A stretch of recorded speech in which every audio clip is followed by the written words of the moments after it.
Good morning, everyone. Calling this workshop on January 10th, 2023 to order. First things first is the agenda minutes. The chair has found good cause to amend the agenda to include all items listed under agenda amendments on the January 13th, 2023 agenda, updated January 10th, 2023, and posted to the district website, manateeschools.net. And just FYI, those agenda minutes, we moved something from today's meeting back because we wanted more time for our discussion with FSBA. Number two, public comments. We do have one public comment. Andrew Griffin is the only one signed up for public comment. I do not see her in the room. Call her name one more time. Andrew Griffin.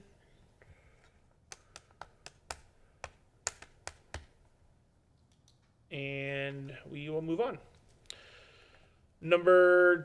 Second part of our workshop is board discussion with selected, our firm, obviously FSBA.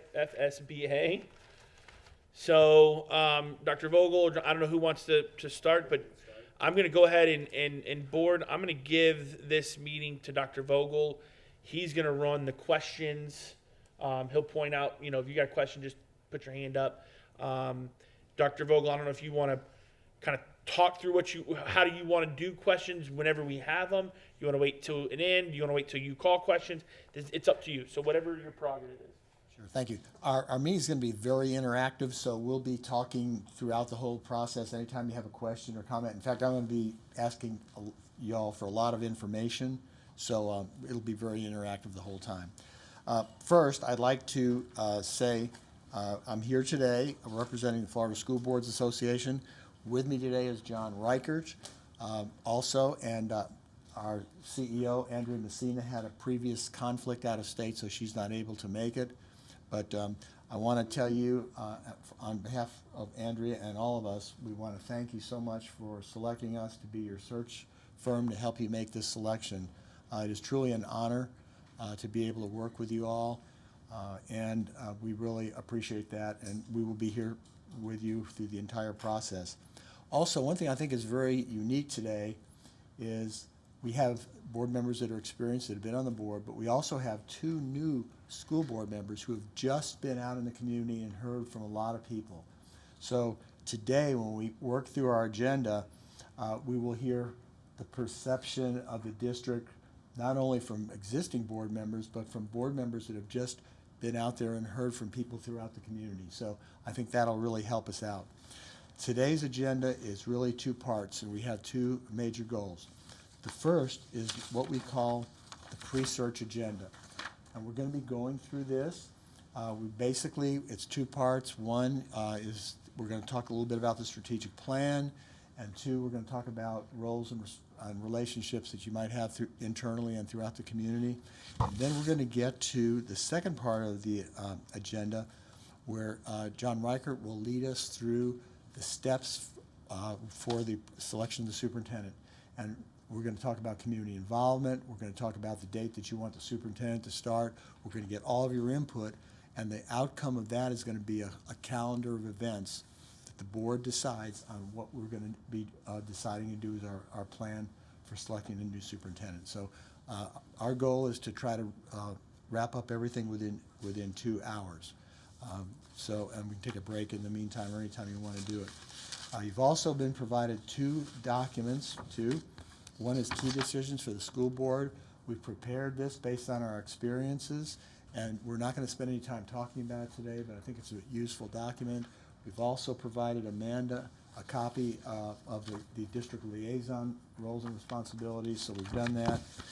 You also have a copy of, I asked Kevin Chapman to go ahead and pull together just a summary of the strategic plan, because that's really a pretty important document, which we're going to start talking about. And that document that you also have received, we'll be talking about that a little bit. I'm ready to get started. If you don't have any preliminary questions, we'll go ahead and get started. Okay. First, we're gonna follow this agenda here. So what the outcome of this is gonna be. The input that we receive from you today will be utilized, especially for two ways. One is that prospective applicants will be able to get to know the board members, because this is taped. They can go ahead and look at it, and they can see what's going on well and what some of the challenges are. So that's going to be the first thing. The second is, this will be part of all of the information that we will gather, which we will ultimately present to you our recommendation for what qualities you're looking for in the new superintendent, and also what qualifications you want the new superintendent to have. We listen to the board first, and then when we go out to community forums and we look at the survey results, we present you a draft of all of what we have, and then the board makes the final decision on that. So that's why this is pretty much important. So let's get started and talk a little bit about the strategic plan. I'm sure that you probably are somewhat familiar with it, probably existing board members. Let's just go ahead and get started. Maybe can someone say how this strategic plan was developed? What process you all went through to get to where you are today? Yeah. Okay. You want me to? Yeah, you have something? Go Yeah. ahead. Sorry, I had a protein shake and it's like That's okay. mucusy. That was too much detail. I was just gonna say, Mr. Chapman went to a lot of different community groups and got feedback. There were surveys sent out to employees.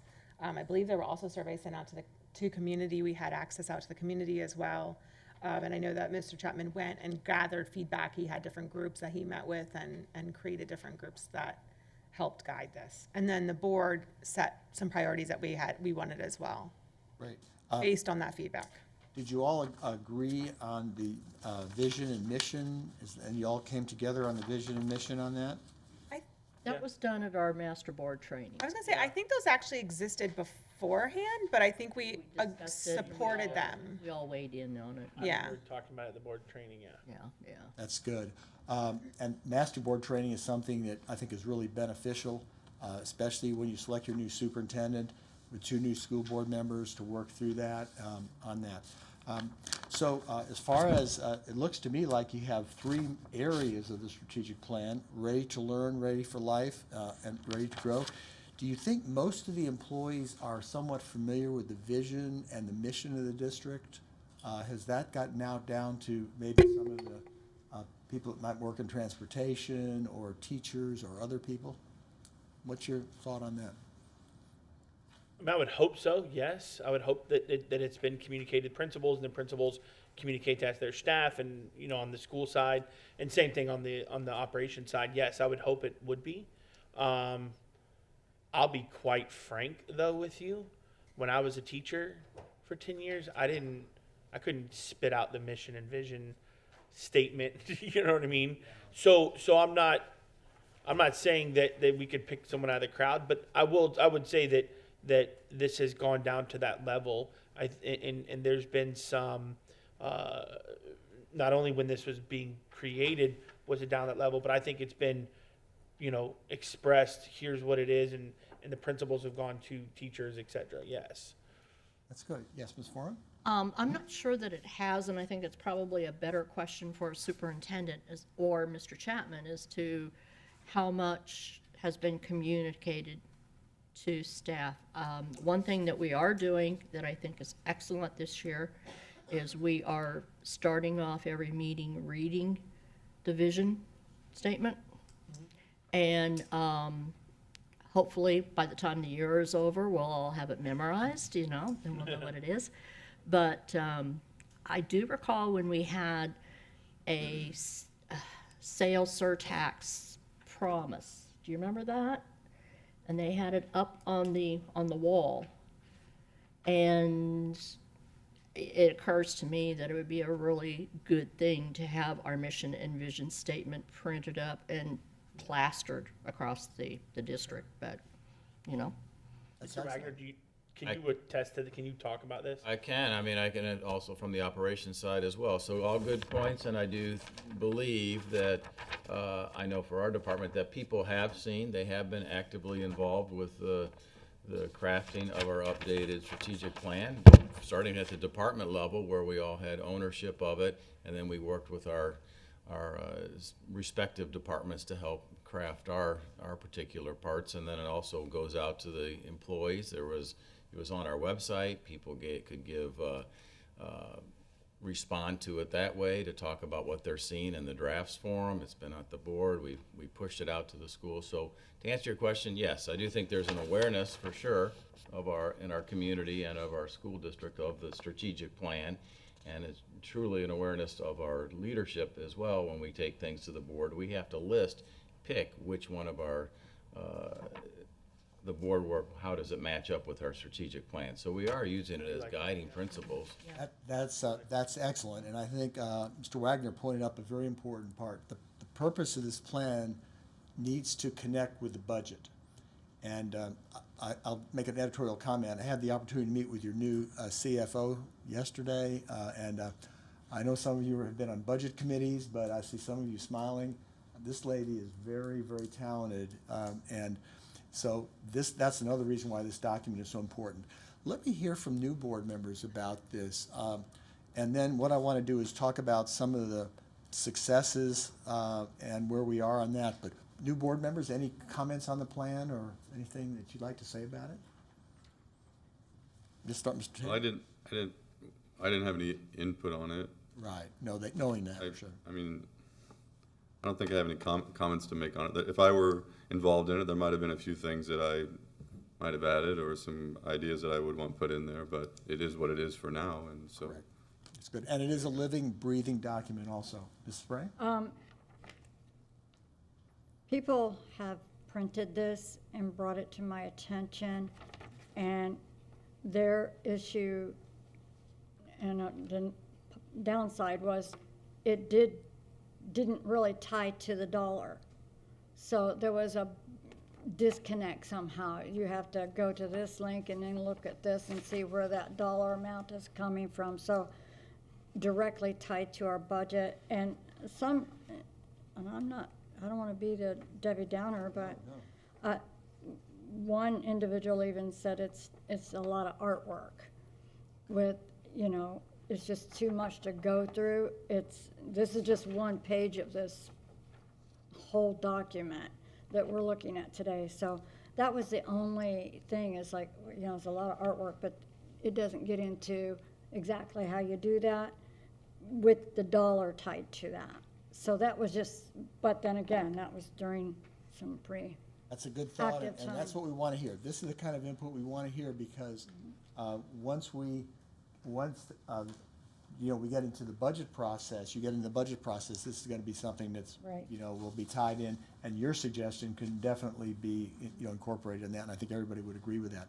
Okay, let's talk about some of the successes, some of the things that you're proud of, that, my goodness, what is Manatee, what are some of the successes we've had?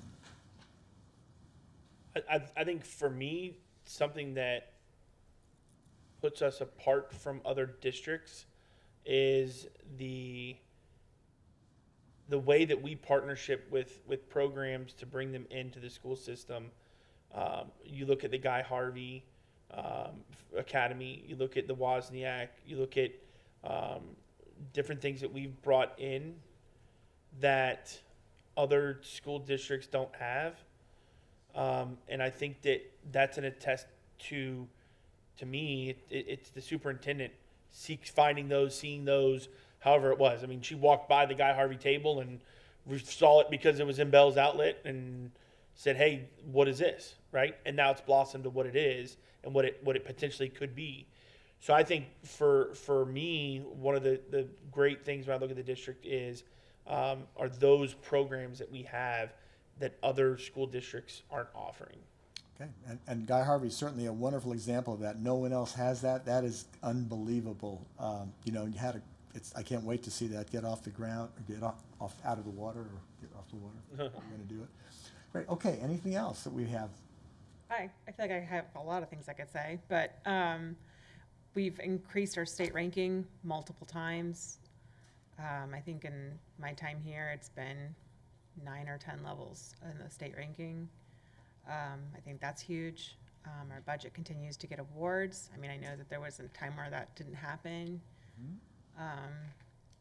We have a much more secure reserves than we had in years past. So I think, you know, because of that, we've been able to weather a lot of difficult times, like when the Guardian program got put in place, but we didn't get funding for it initially.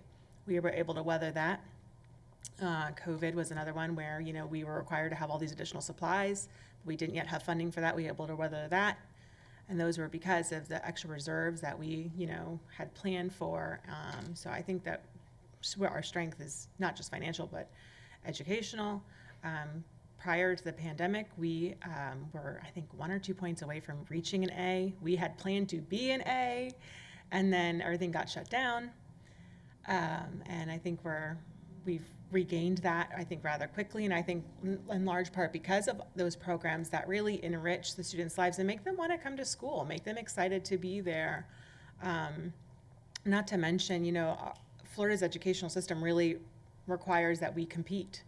You know, that's the system that has been set up. We have to compete with charter schools and private schools. And so in order to do that, those programs are necessary.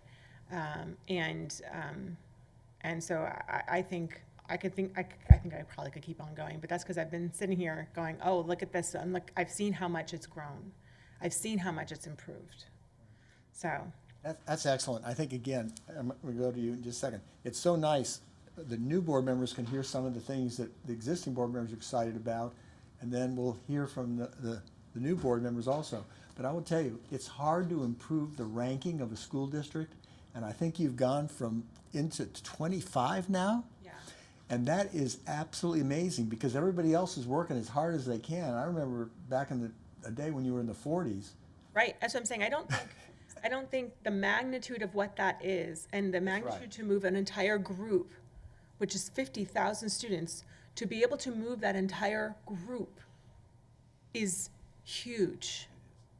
And I don't think that there's enough realization of what that really means. And these are things that when people are thinking about applying for a job and applying for it, when they see that, that excites them for it. And that's what this is all about, attracting quality applicants. Yes, Mrs. Foreman.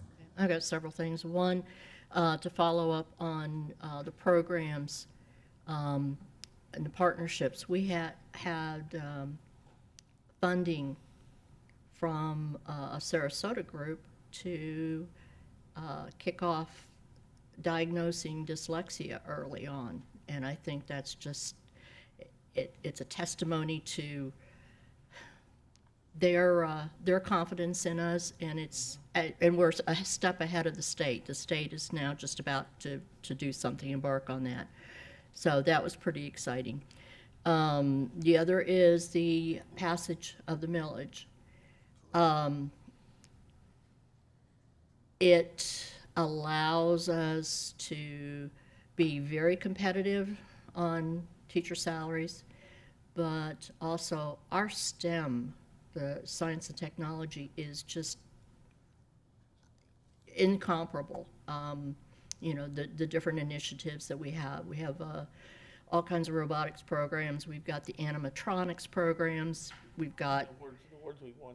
yeah, awards continually, and then the medical tables, you know, the cadaver tables. People are astounded at what we have. We have invested a lot of money in technology, and it's paying off. You know, when we have our National Merit Scholars come to us, we had a whole group, biggest we've ever had, and just about every one of them was going into science and technology. You know, so I'm really proud of that. You know, that is tremendous, growing the number of national merit students too. Yep. That is. Now, this last year we didn't, and I don't know why, but the year before that we had a record.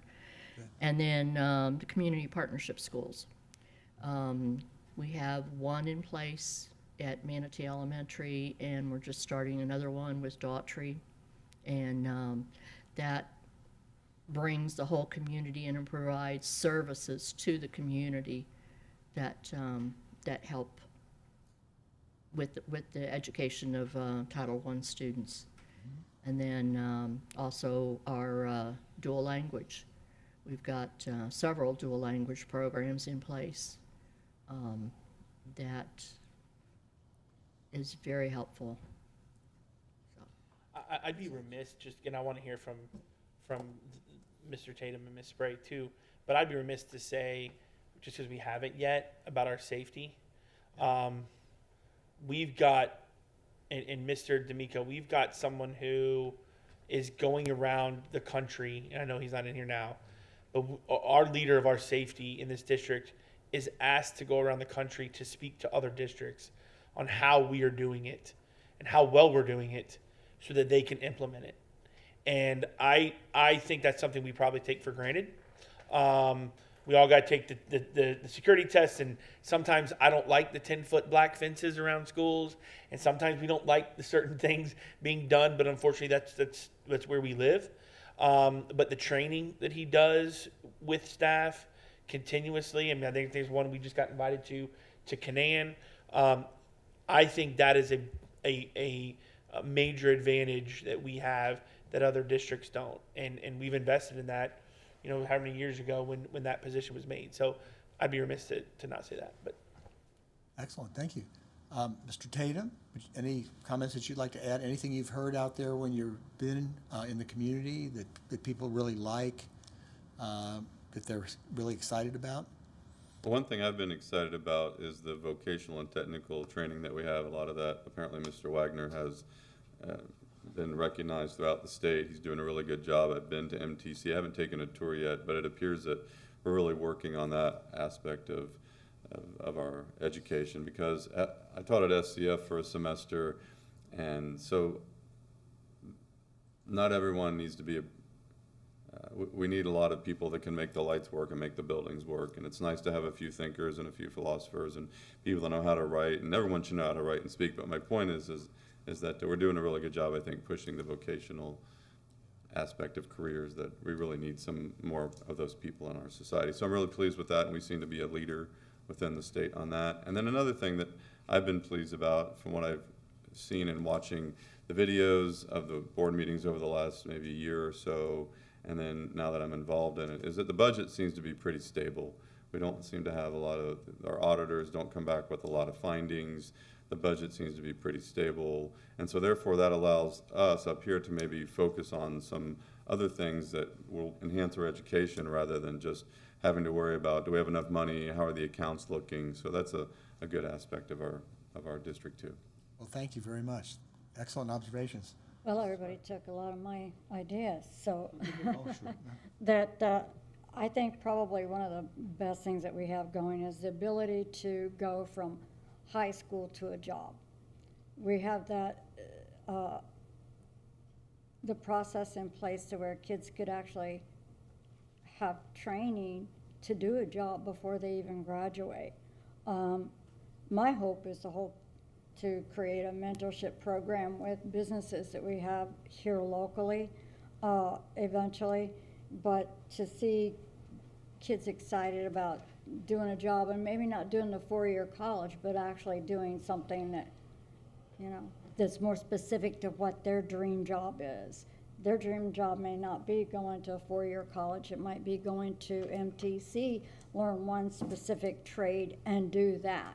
Because it might be the trade that their grandpapa did, and they're like, oh, I've been hanging around my grandfather all these years, now I can go see and actually get the training that he learned on the job, or just, you know, by doing it, where we have this opportunity for them to actually do the trade, you know, directly. So I think that would be probably my biggest beacon on that. That's excellent. And, you know, those are the type of things that you can look at the data and then see where you are, and then that might be something you incorporate in the strategic plans. Probably may be in there, because I'm not totally familiar with the plan, but that really is good. And then you have MTC there. And that is, I shouldn't be editorializing doing this, but I can't help it, because, you know, I'm a big cheerleader for Manatee County.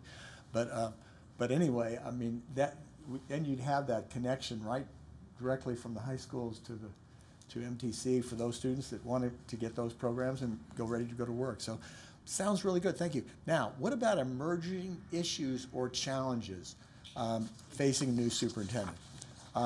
There's probably a few of those. So who'd like to start with talking about the emerging issues or challenges that whoever follows Mrs. Saunders is going to have to deal with? Okay. I think number one is growth. I don't see it slowing. We're not going to put a barricade on Florida and say you can't come here anymore.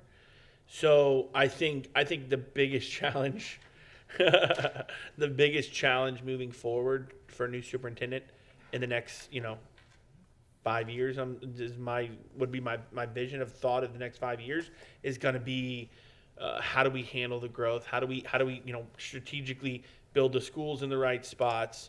The type of schools, K through 8's talked about in the high school, that to me is going to be something that as a board, as a superintendent, we're going to be challenged with. We've already got schools that are popping out of the seams and we're building wings and different things. So I think growth is going to be one. I think the second is a challenge that they're going to have to face is keeping the momentum of what's going on going. And that's just honest. It's hard to. It's going to be. I think it's going to be something where they're going to have to lean on, and be okay with leaning on staff that have been here through some of the innovation of the programs, the community partnership, things that we've been talking about that have been so successful for us. There's going to be a learning curve there. There just is. And that's the unfortunate part of losing the superintendent that is creating this stuff. But those are the two things that, to me, pop off in my head. With the two that immediately I think this is going to be something they're going to have to deal with. Thank you. Ms. Foreman? I think the renewal of the millage is going to be, it's going to fall on the shoulders of a new superintendent, and this will be the first time it's done in a general election. And so I think the strategy is going to have to be different this time. That's a big one. And again, you're looking. You're going to have to look for applicants that have experience in passing millage or referendum or sales tax, and having someone that's dealing with growth. And this is what comes out of a meeting like this. So those are going to be probably qualities and characteristics that you're going to see after we get through this whole process. Anything else that you see as an emerging issue? Not offhand. That's going to be, that's pretty good. A couple there, right there. Ms. Budget. Ray? Budget. Budget. I think the millage is a big part of our budget, but we need to get more into our general fund instead of relying on a millage, in my opinion.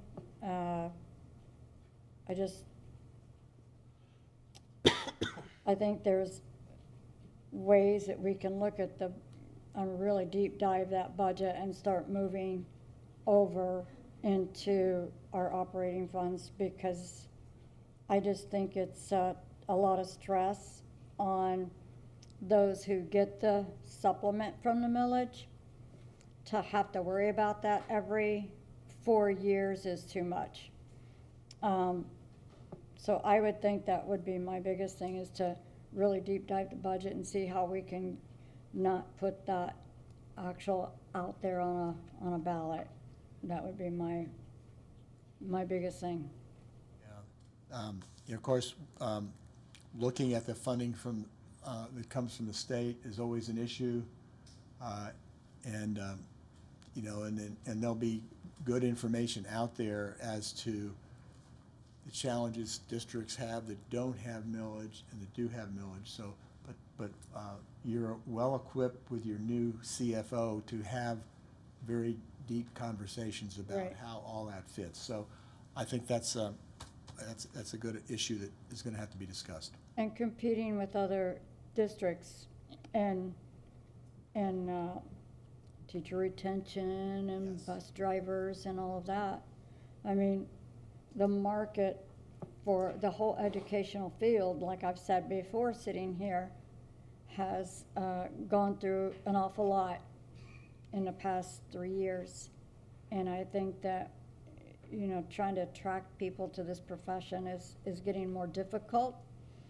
And all of the different anomalies that come into that as well. You know, I can't help but say, I appreciate the first word you used, and that was retention. Because I always say, if we talk about retention and recruitment, if we retain people, then we don't have to do as much recruitment. And that is a challenge because of a number of issues. And we've recorded that as something that someone's going to have to be pretty skillful about doing that. I know with your starting salary, this is one of the last couple of years, no one's leaving here, and that's really helped. And there's some surrounding districts that they're coming this way now, and so you know you've seen some benefit on that. Mr. Tatum. Oh, thank you. Oh, I'm sorry, Ms. Helson. Foreman, do you have something? Oh, you, No. No, I was giving her a pin. Okay. Mr. Tatum. So one challenge I see coming is the ending of what we call the ESSER funds, and so the public knows what that is. That's basically money that we received from the federal government during the COVID issue that we had.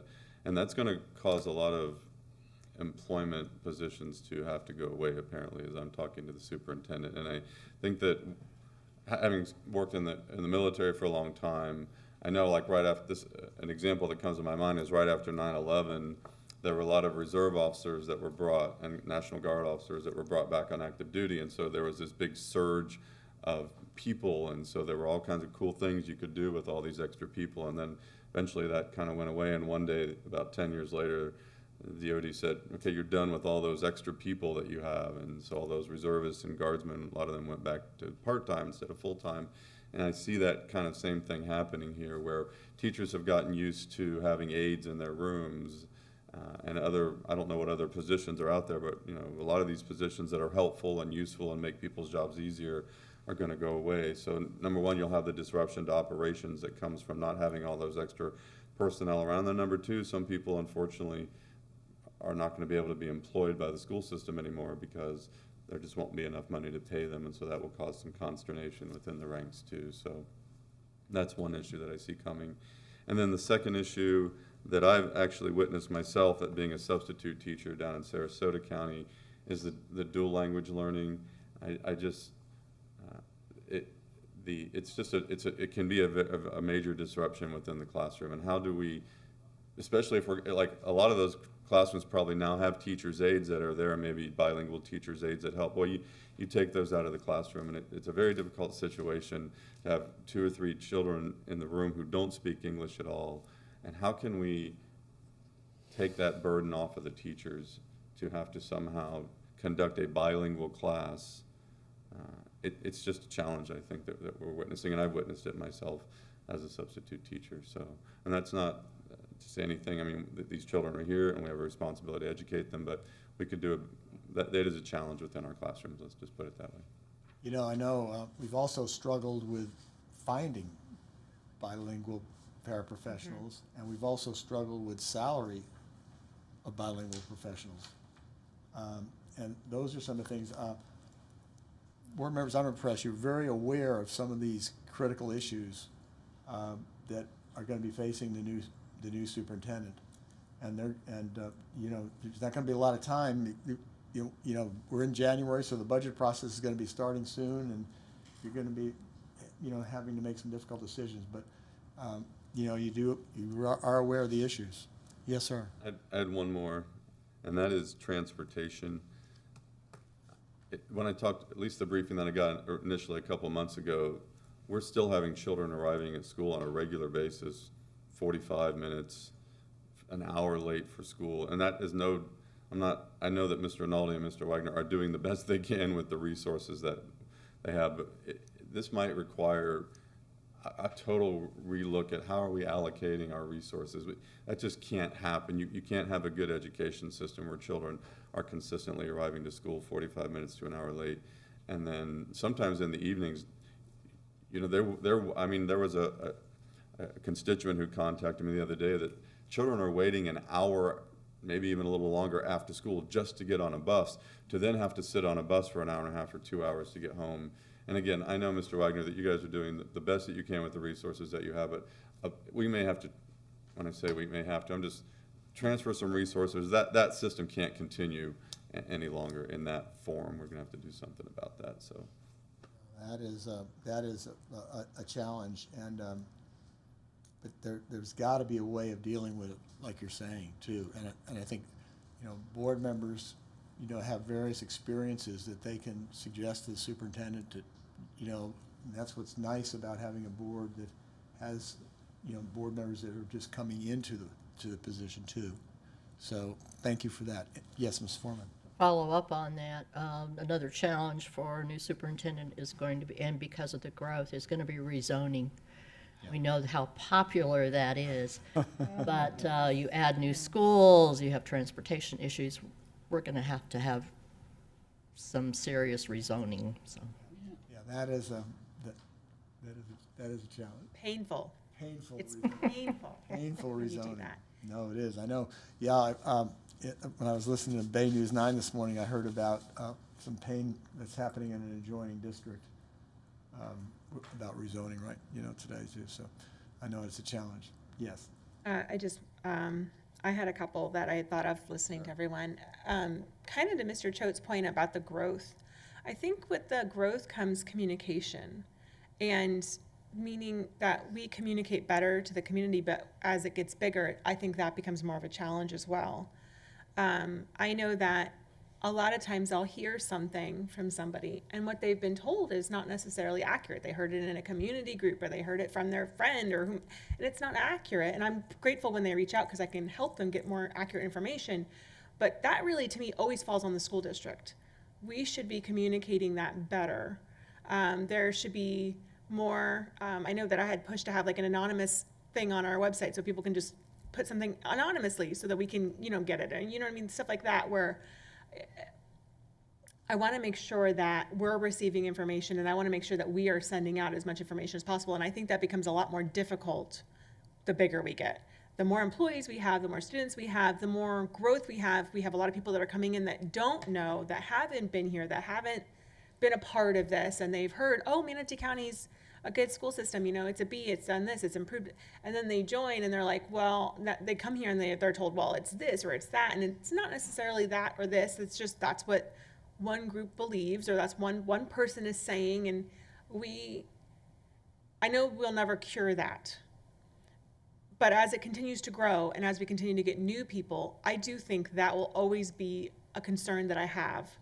And while I think it's improved greatly, and I mean that, I think that will be something that, especially with a new superintendent and being able to show, this is my communication style, this is how I'm gonna be able to reach people, those type of things. I think that that's very important to me. And the other thing I thought about was academics. While I said we've increased our state level, which is huge, and I appreciate that, I still would like us, and you know, I don't necessarily put a lot of weight behind the school grading system, but it exists and we must compete.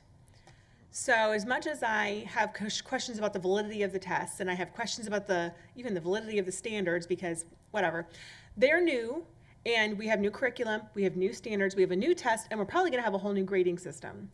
And those are all challenges that this superintendent is gonna be walking into, because here we are guinea pigging this test this year, and the superintendent's going to walk into that 1 year of this test being done without any validity tested of this test. I mean, we're doing that right now with our kids, right? And this is what the superintendent is going to be walking into. So I have concerns about that part of it.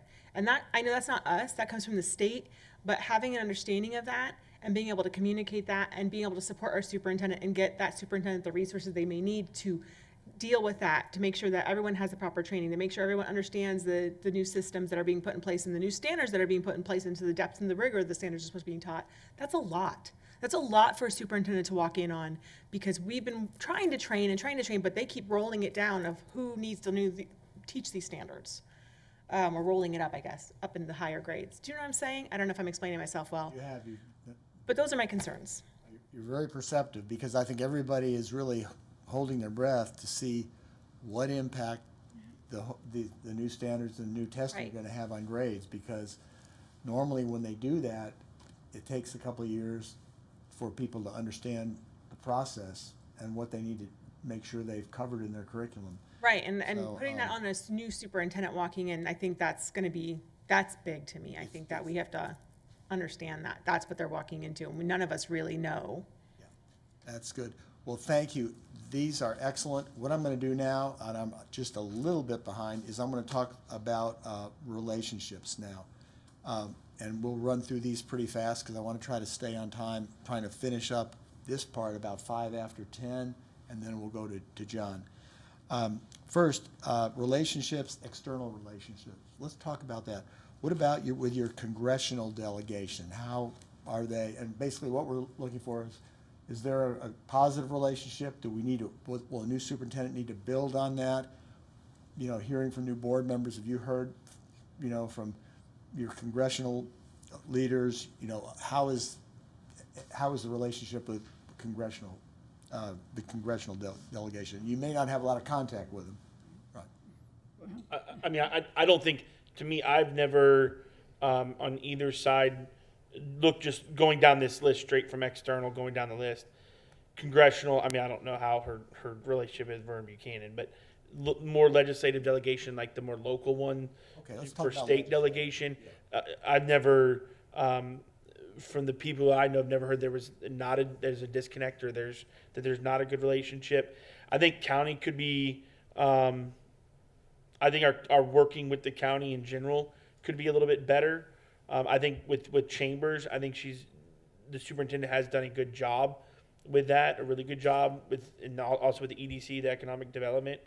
And those other community partners we talked about, Ms. Foreman brought those up with other schools and things like that. So I personally think the external relationships that the current superintendent has created and is fantastic. And that, to me, is one of the characteristics that I'm going to look for. They've got to be able to continue these good relationships out in the community. Yes, ma'am. I want to point out, like about 10 years ago, the district had just a total meltdown, financially, relationships, and because of some of the problems 10 years ago, and they were certainly in the press a lot, there's a perception among some people still in the county that school district is corrupt, incompetent, you know. And I think, you know, to be fair, because I followed along with it for the 10 years. You know, I started out on the audit committee. The improvements in this district are unbelievable, and probably will always be unbelievable to some people. They're not going to be willing to give credit where it's due. And so that is, to be perfectly frank with any superintendent coming in, is the sins of the past. We can't do anything about them, but they're there. And so we need to work on that reputation some more. I remember those days, and you're absolutely right. It's been, but there are still some people that will not forget those days. Right.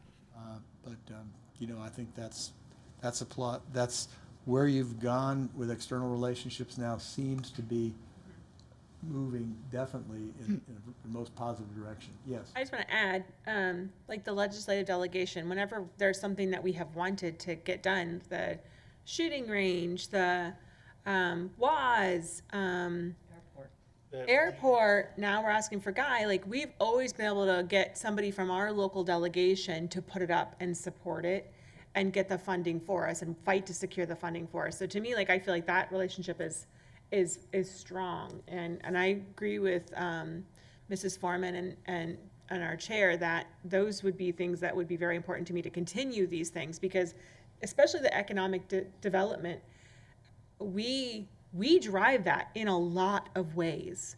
And So we need someone that can partner with them and work with them to continue that, because that really supports all of Manatee County.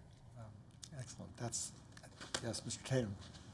I was pondering Mrs. Foreman's point about the perception of corruption and that type of stuff, and it brought back to my mind when in the leadership work, education work that I do on the outside, is that there's some research out there that shows the number one reason that people don't trust each other, it's not because they think they're liars or cheaters or all these kind of things. It's because they don't know people, right? The reason most of us don't pick up hitchhikers is not because we don't want to be helpful. It's just because I don't know you, I don't trust you to put you in my car, especially if I had my family, my wife, and my kids. So that being said, one of the relationships I think that we can work on, because it seems like we do a good job with a lot of these constituents, you know, the chambers we're involved with and economic development organizations, but just getting more out into the community, and this is, at least I look at that as my responsibility as a board member, is to go into some of the civic groups that we have, some of the senior leaders of the school, and not just us, but the senior, you know, the superintendent, maybe Mr. Wagner, some of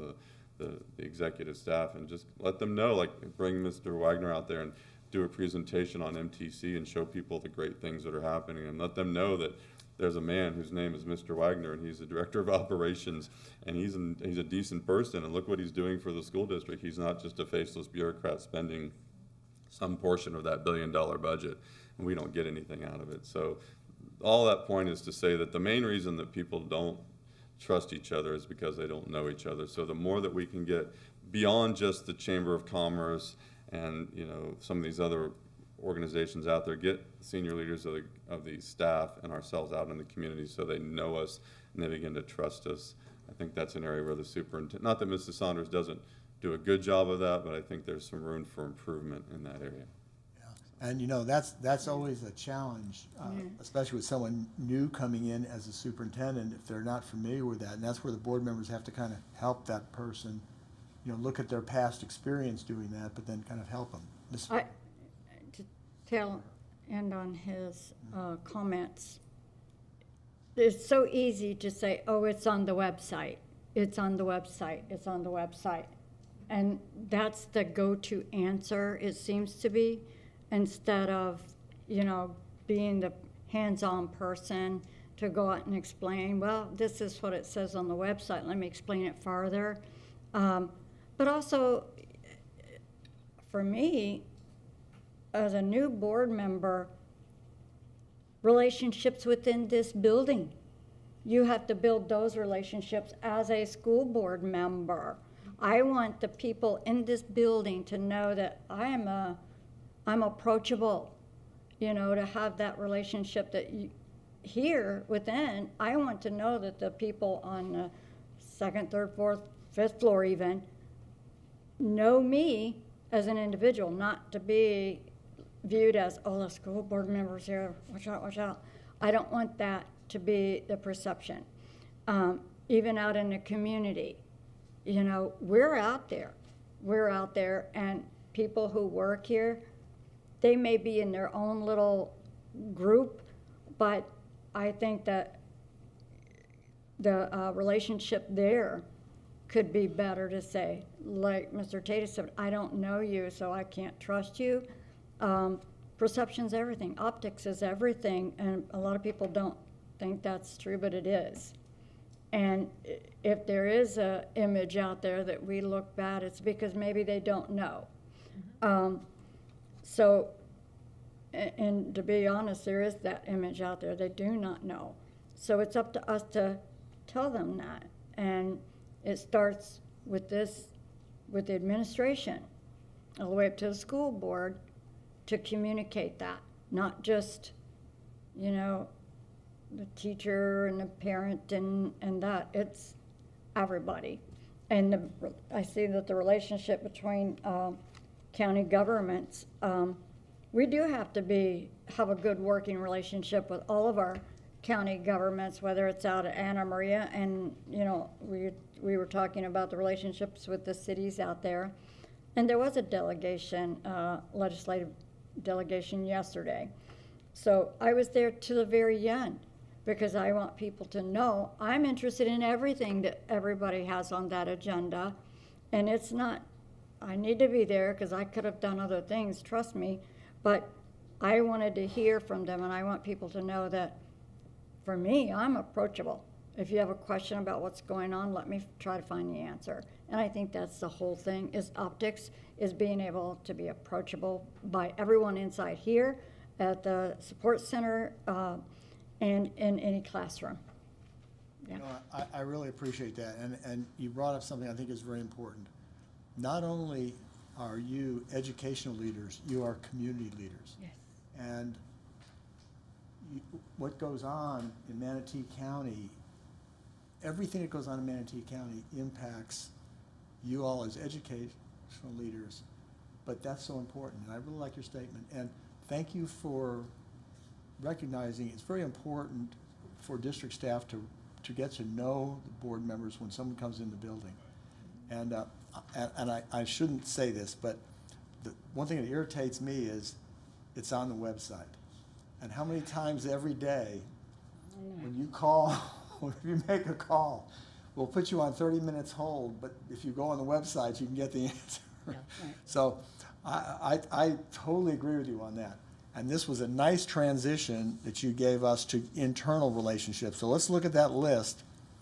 Administrative staff, teaching staff, support staff, parents and guardians, and students. Okay, talk about that list. What's your perception on that list of those people? Where do we need to work on relationships with those groups? What are good relationships? What are ones that we can improve on? We'd like to get started. I think from a teacher's point, like when I was teaching, and even hearing from teachers currently, and I think this goes back to not necessarily, I don't believe current superintendent. I feel like this goes back to the sins of our past and the things that were happening 10 years ago-ish. I feel like there's some teachers, administrative staff, who you can lump them all together, that feel like if they push one thing or they try one thing and it doesn't work, all of a sudden here comes the axe, right? You're done. You're out of here. To me, I am a believer in the competition aspect, pushing the envelope to be great. And sometimes you have to break ceilings to keep going further. And what I mean by that, I'm not saying being illegal or doing something wrong from the state or statute, but sometimes you got to push someone, let's just say, a principal that's been there for 20 years of a school, and they're just okay with the going about it, right? And I'm not naming any principals or anything like that, but I just think that approach, I think that there's some teachers that are almost afraid sometimes to bring up ideas or to challenge things or to say things because they feel like it's going to be you're gone. Now, a lot of that may be because we've moved to 1-year contracts, right? So there isn't, we're going away. The tenured is gone. And so that may be the idea and the way that's their perception of that. I don't necessarily believe that's the way the district is, but there are I believe there are those people that believe that. And that is a challenge, I think, that teachers should be able to approach their principals, assistant principals, the ones who are doing their observations, etc., and be able to challenge things in a respectful manner. And that, again, goes back to communication, knowing your staff, knowing each other, to be able to say that it's okay to challenge things. That doesn't mean you're going to be disrespectful, or you don't respect the person, etc. So I think that is something that is a challenge. And I don't believe that is something that current superintendent has put on. I think that seems to be like an overall what's happening in education to me personally. And this board, and I know how this board is, and I don't know how the new board members, feel, because I've not had a chance to work with them. But this board has always supported teachers and giving them every opportunity. In fact, advocated for processes to assist teachers who might be on annual contract, because I think you've identified something that's really important. As more and more teachers end up on annual contract, it causes exactly what you're talking about. And how can we work with those teachers to give them some assurance, job assurance? That is a challenge, because I think that's an issue. So thanks for bringing that up. And just real quick, I think that oh, never mind. I'm No. jumping ahead. So go ahead. Okay. What about the other groups there? And comment on teachers also, support staff, parents, administrative staff, students. Any comments on those? I was just gonna say, like, a lot of that, I think the relationship with parents ends up being between a teacher or a school and the parent. But it does come from the leadership that our superintendent exhibits, right? So, my experience has been that our schools are very communicative and very open, and you know, we welcome parents, and I would want to see that continue. I would want parents to continue to be welcomed. I would love to see those types of things just embraced. They're partners, you know, and so that I would want that. Going back to the teacher issue, though, I think that there are a lot of other, I hate to use the word politics, but I have no better, nicer word, at play that has actually bred a lot of distrust in teachers specifically, but in the school system. And I think that the superintendent will need to know how to work with that and through that, because I think that that's not, I mean, I think the pendulum has swung all one way, and it eventually I think will swing back to a more trusting one, but we're not there right now. And it probably comes down to, like, as Mr. Tatum had said, you know, that we are out in the community and communicating, and I do 100% agree with him that it comes from getting to know the people, that will help. But when it comes to parents and in general, I think parents are supportive and welcoming, but I think that there are politics at play that are trying to drive a wedge there. And I have a problem with that, and I don't want to accept that exists, but I do accept that exists. And lastly, one of the things that we've talked about for years, and I do think it's improved in a lot of ways, but this is really more, is like, if a parent calls a school, it should be customer service, right? It should be, hello, how can I help you today? Or, you know, it should be a welcoming, receiving, it should be customer service. They are our customers, our students are our customers, even employees inside are each other's customers. We're all working together, and so to me, like, that should always be a focus, and I know that has become a focus. I just would want to see that continue and pushed even more, that we are working together, we are serving them, we are helping, because like I said before, this system is set up for us to compete. So we must do that, and part of that is customer service, and that means being responsive and being welcoming. You know, I really have appreciated this conversation, because, you know,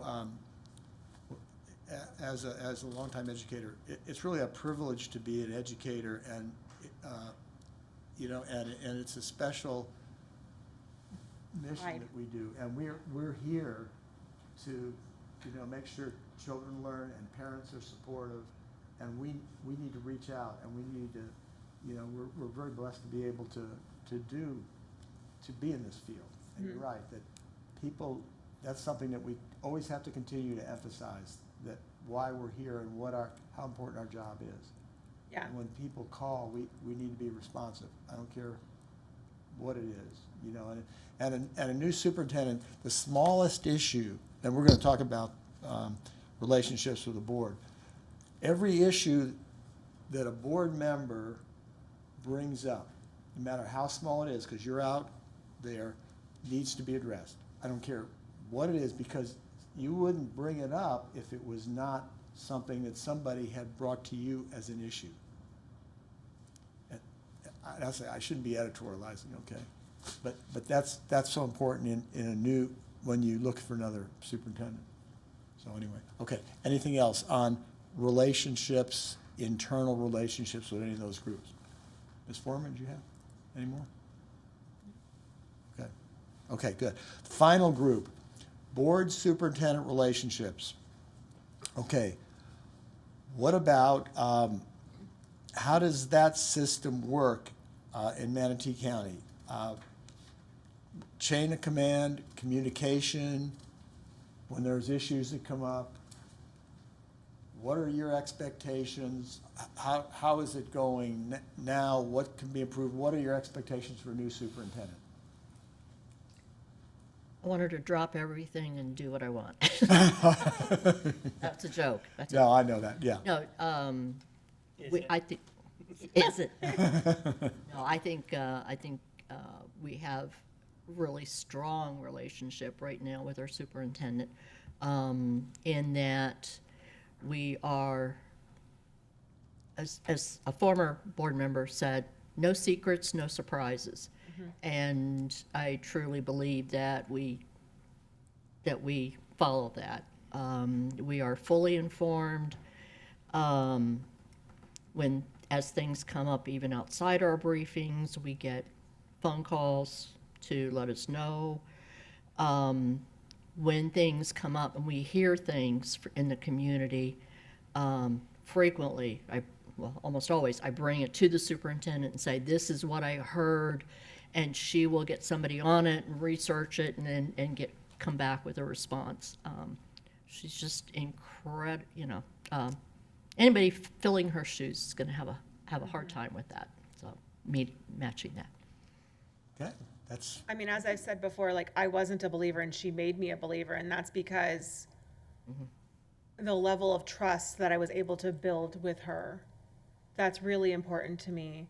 I didn't have that with the previous superintendent because I found that there were things that were hidden. I found that I didn't get all the information. And so it's very important to know that you're getting the whole picture in its totality so that you can make the appropriate decisions. And that requires trust. And that does take time. I mean, that takes time to build. And some people are trust first and then, have it taken away, and some people it takes time to build it up. And that's something we talked about at our master board where we all had those batteries and somebody had one this big and somebody had one this big, right? So, well, let's say who that was. But that takes time. But they are going to have big shoes to fill because that trust has been built up. She is very communicative. We do get all the information that we need. If I have a question, you asked about chain command. If I have a question, I send it to Miss Means always. Miss Means then gets us the responses. If I have a question and it's during my briefing, I will say it to the superintendent directly, and she will get the information and send it to Miss Means and then to me. And so that's typically our chain of command in that manner. And the superintendent's chain of command, of course, is her cabinet and down. But I don't know if I answered that, but. well, thank you. I want to just mention what you said about no surprises. I always like to say kindergartners and first graders like surprises. Board members and superintendents don't. And that's what I always try to tell superintendents that are applying for jobs. Ms. Spray, any comment? Just to add on to that is, superintendent needs, like board relationships, understand the climate of the community and the direction that, the board members are talking about how much we've improved over the years. But to understand the climate of the community, we can sit up here and talk all day about all the great things, but if the community's out there seeing a different view of how we operate, then that's a disconnect, okay? So understand the climate of the community, to me, is huge. go the direction of, what we want for our students is critical. And that goes with Ms. Messenger brought up the political thing. We hate to say it, but it's the truth. Everything is political. I don't care where you're at or what role you're in. There's a lot of politics in it, and to understand that, just to say, oh, no, we don't want to be political, is probably the wrong approach, because you actually have to look at that as well. We get money from the state, so where do you go? You go to your delegation and say, hey, this is what we want. We want the Guy Harvey money. We want a teacher's aid, like Mr. Tatum said. I don't want to be addicted to the ESSER funds. And then all of a sudden that's gone. So let's start asking now. My goal is let's have a teacher aid in every K through 3, and not have to go out and ask taxpayers to pay for that. I think that should be a state mandate, to be honest with you, because of the reading levels. We all want to sit in, the reading levels are not where they should be, as great as we want to say we are. The reading levels are not where we should be, and there's programs that we can improve on. And like I said, I don't want to be the only Debbie Downer up here, but we do have to look at that. And we do have to follow some of the guidelines that the governor has set and expects from school districts, to be honest. You're doing good, you're going to get good. It's like if you have bad credit, your interest rate's going to be higher. If you have good credit, your interest rate's going to be lower. Same thing, if you got good things going on in your community, you're going to shine and you're going to attract, and that's going to bring more money into our district. And that's the way I look at it. So, yeah. Just having that whole package into one thing is just, you have to look at it that way. That's right, absolutely. And the timing is to start pulling all that together is now with your plan and your budget. Mr. Tatum, and then I'm going to finalize with Mr. Choate, and then I'll turn it over to John, and he's going to lead us through how we're going to get all those applicants and put our process in place. Yes, Mr. Tatum. I would just like new candidates to know for the superintendent position that I want the ability, I will have the ability to be able to go to members of the school system and talk to them directly. And I understand that there's a chain of command, and I will do that judiciously, but I've heard and seen some superintendents that you'll go through me, and then I am the conduit to everybody in the staff, and you'll get to the staff only through me. And hopefully I would like the new superintendent to know that as a board member, I feel I have the responsibility and also the authority to go directly to a staff member while still keeping the superintendent informed of things that I'm talking about or doing. So that's a very good point, because that's kind of an old style of leadership, and I appreciate you bringing that up. But that's something, when you get through this process down to final candidates, that you definitely have a conversation with the applicant about. Okay, Mr. Choate, your comments, and then we'll turn it over to John. No, I think that the relationship between the board and the superintendent is obviously one that is key. We're the employer, we're the one that's picking, we're the one that's retaining, and so communication between us is paramount. And I think that reiterate what Ms. Messenger said too about the relationship, and it takes some time to build that. But I think if the a normal attribute that I think you'd want in anybody is honesty. And listen, when it's good or bad, it's got to be communicated, and we got to know. And I think we do a great job with that. Some of the other stuff with chain of command, and we can get in the weeds and that sort of thing. But I think overall, currently the communication is very, very good. There's never been a time where I had not felt like communication wasn't good. I do think there's going to be a very high expectation from, I know some of the new board members are new, so they haven't been working with the current superintendent as long. But for us who have, and obviously I'm newer than the other two, I think there is going to be a high standard of of a lot of things. I mean, in communication, I believe is one of them, because board briefings we can call whenever we want with any issue. There's never a no, I'm not talking to you about this, or so there is going to be there's a high bar set, and we're used to open door communication in whatever needs, or what we're hearing, in both sides coming from her as well. So expectations are high in that regard. Well, thank you. Ms. Hilson? I just want to kind of tie a bow on this. Good. That I think probably the main thing we're going to be looking for in a new superintendent is a good communicator. Actually, not good, exceptional communicator. So, And Well communicated.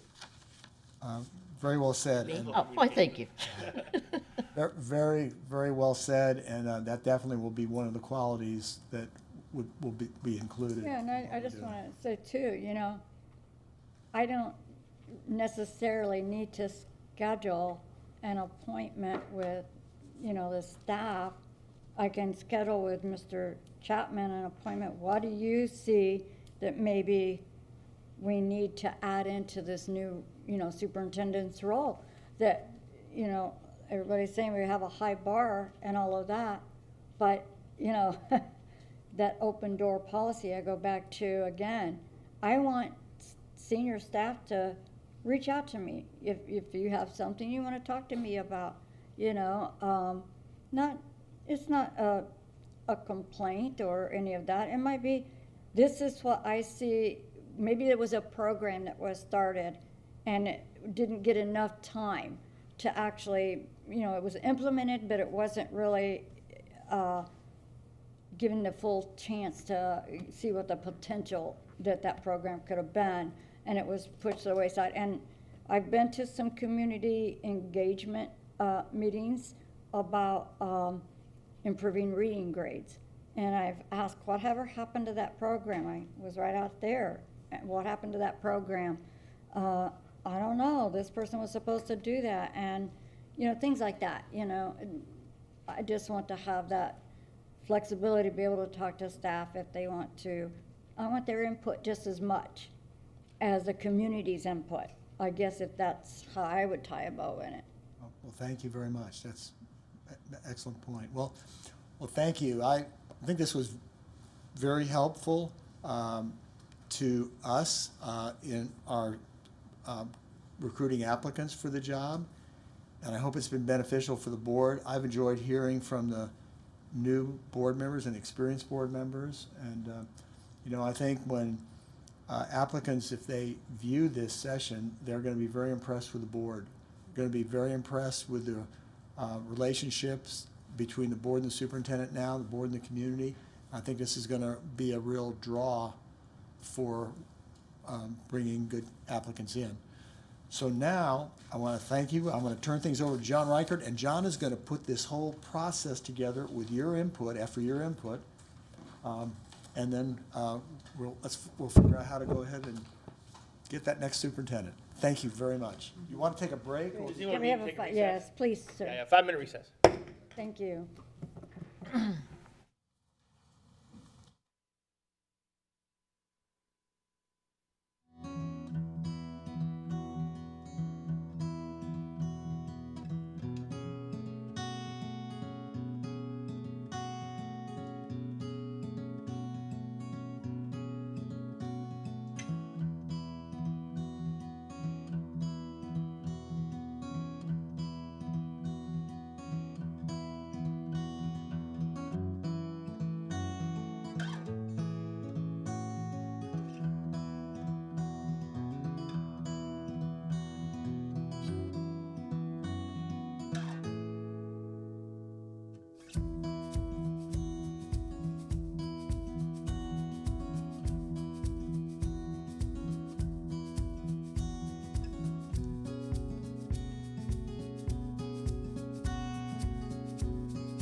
call this back to order. And John, it's all you.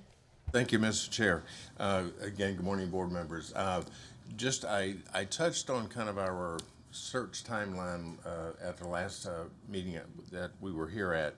But if I could just kind of put this search timeline into maybe 4 blocks for you, and then I would like to come back and talk about some very specifics. But basically from this day till around mid-February, the second, third week of February, we would like to basically collect our information from the community, whether that be an online survey, specific surveys for certain focus groups, community forums, a focus group, again, maybe for employee groups, such as your teacher group, your administrative group, your support staff group, an online survey or some surveys to collect information for the board on what these arenas of community members and employees would like to provide input to the board.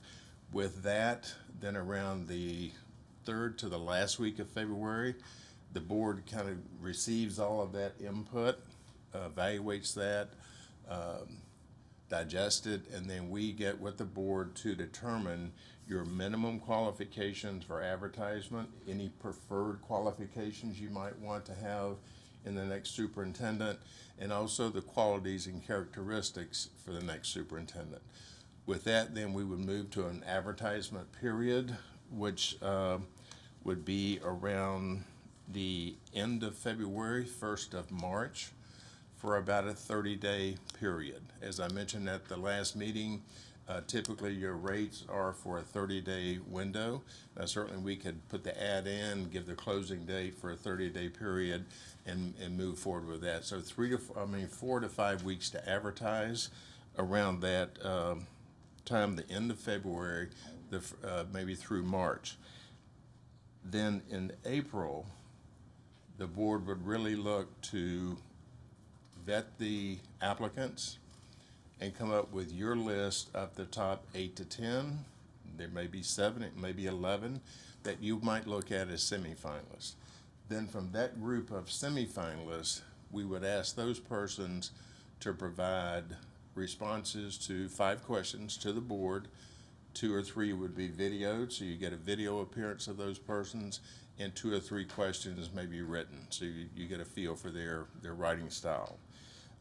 With that, we would then return for the board to, after evaluating that information as submitted by the semifinalists, you would pick your finalist, and then we would look to actually have your on-site interviews around the first, second week of May.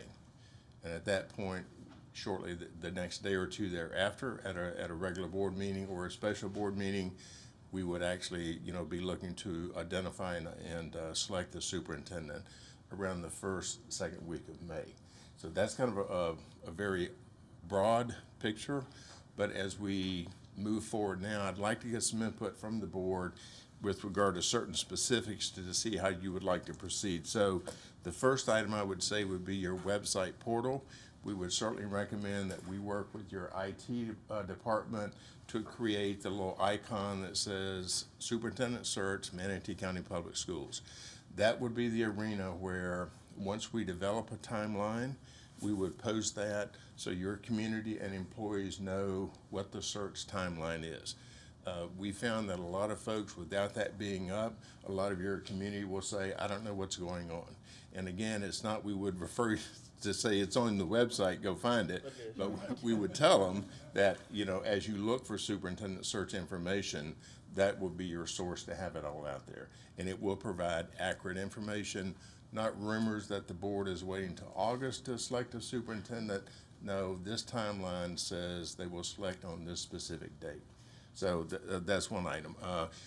If you decide to do an online survey, that access would be there, that information would be there. And of course, all of this, your communications and PR department will be kind of giving constant feeds out, social media or whatever their style is, to inform the public along the way. So website portal, again, as I mentioned, as applications come in with your approval, we would post those applications on that website. So your community can see along with you and all employees of those persons who are applying. So that website portal will be a great source that your members of the public, once it's advertised appropriately, can go and really find a lot of information that's already occurred up until that point. And as we proceed further through the search process, more information will be added. But that certainly is something we would like to be able to work with your IT department to establish. The other thing that I would like to get some information and direction on from the board would be a survey. Districts have gone from an online survey, which is welcome to come one, come all. Please complete the survey. Your results will be provided to the board. Again, that's publicized through your PR department, and it's any and everyone. Now, at the end of that survey, there's an opportunity, or it could be set up to where the person who completes that survey would check who they are. They're a parent, they're a guardian, they're a civic leader, they are an employee, they're a past employee. So there are some categories that we would have them check that we would kind of maybe narrow some of that information. And I think that Mr. Chapman is kind of working on a survey that would kind of be tied to your strategic plan, and certainly we will work with him on that. So instead of, you could have a survey on your portal site, advertise well. Some districts have sent a survey to what they call kind of their key communicators. Some districts have a legislative body, they have chambers, they have faith-based, they have certain groups, and they may elect to send this survey to those persons who are really involved in the community, in the school district, to get their input. So it could be one online, come one, come all on your website. It could be something kind of a focused survey that you identify some groups. And of course, the other option would be, and my next thing would be community forums. Dr. Vogler and I would go to community forums to really collect some of this same information.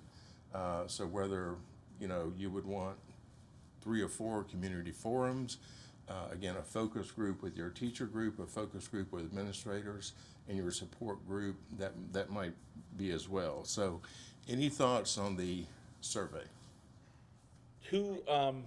So my first question on the survey, Mr. Chapman is creating some type of survey that's going to match with that. We would see it and say, yes, we like this survey. We want to add these questions. Yes. Whatever. And my other question on the surveys is, it's geared towards more characteristics you're looking for in a candidate, not necessarily who. Exactly. Does that make sense? It's not who. It is very similar in some degrees, and we can work with Mr. Chapman to really, we want, again, the takers of this survey, what are the strengths of the district that we want the new superintendent to really not disrail? We want them to Almost like what we continue to did. improve. Similar. Okay. What are the challenges? And then this third part that we, again, address, same thing in our forums. What are the qualities and characteristics you would like to see the next superintendent? Great communicator, civic involvement, those types of things. This is just me personally. I think all of it, everything, have an online survey that everybody can take, I think is needed. I think having the town halls or town forums, probably 3 or 4, I would say strategically when you look at Manatee County, basically 4 corners. Yeah. Probably use a high school, so Palmetto Parish, Lakewood Rancher, Braden River, and Manatee. Those 4 areas. I think that I would probably lean towards to ask you all, when you asked about like the strategic teachers and that sort of thing, would you do that separately from an overall town hall? That I don't know, because they could easily go to the town hall if they wanted to. Right, and we never limit anyone. I mean, a town hall is come one, come all, whoever wants to come. The high school principal might live, it might be his or her school, so, Sure. Go there. But we have found that if we kind of target a focus group, say your teachers group, your administrative group, support group, because their issues may be somewhat different than our community issues, it is a lot more productive if we kind of focus on that single group in one meeting. And we typically like to do that, maybe a focus group. When I say focus group, your staff, 3 groups of staff people, teachers, administrative support group, to do a group of that on one of those groups on the same day we do a community forum. Right. So we might do your focus group for administrators at 4 o'clock on a Tuesday afternoon or a Thursday afternoon, and then that evening at 6, we would do the community forum. Gotcha. That way we save travel. We kind of, it is a lot kind of to do in a few number of days, but if we kind of double up, that seems to work well. I personally like exactly what you said. I'd like to be able to have them click on the survey to who they are. Are they a parent? Are they, just a community member, past employee on those surveys? Okay. I do like to be able to have that data. That'd be nice. Very good. We'll proceed with that. As far as the community forums, I was just gonna say, when the online surveys, that's gonna be created, anyone filling out that survey, we got the option of clicking, but it's all anonymous people, right? I wanted to make sure of that. Yeah, okay, good. right. And as you kind of advertise that, and even on the site, it is a good idea to put, all responses are anonymous, because some folks worry about that. Right. Yes, ma'am. If they're anonymous, can people take that survey multiple times? Yeah, it's continual, I yeah. hope not. We just have to set up the survey that way. It's a little more difficult that way, because you then, for most surveys, you have to identify yourself in order to do that, because you get an access code. And that's the way to prevent somebody from taking it twice. But obviously that then prevents people from, being openly take it. I think what we do is we just, we'll work on it. Okay. But Yeah. taking that concern into account. Okay. I agree with having the online survey and the items that we talked about, strengths, challenges, qualities, and characteristics. I also really like the focus group because our employees need to feel like they are part of the process, and I think that communicates that we really do care what they have to say. And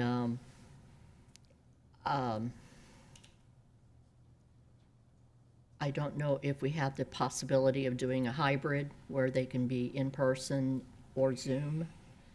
Ms. Foreman, we have done that in some districts, especially around COVID. We really did a search during COVID that was pretty much all electronic and virtual. So we can certainly work with your IT folks. And that way, if I'll just pick your teacher group, focus group, if we, found the right location, we have 10 or 15 teachers come, then others could access from there remotely, and we have done that as well. Yeah, For I the just dual think thing. the size of our county is Yes, prohibitive. right.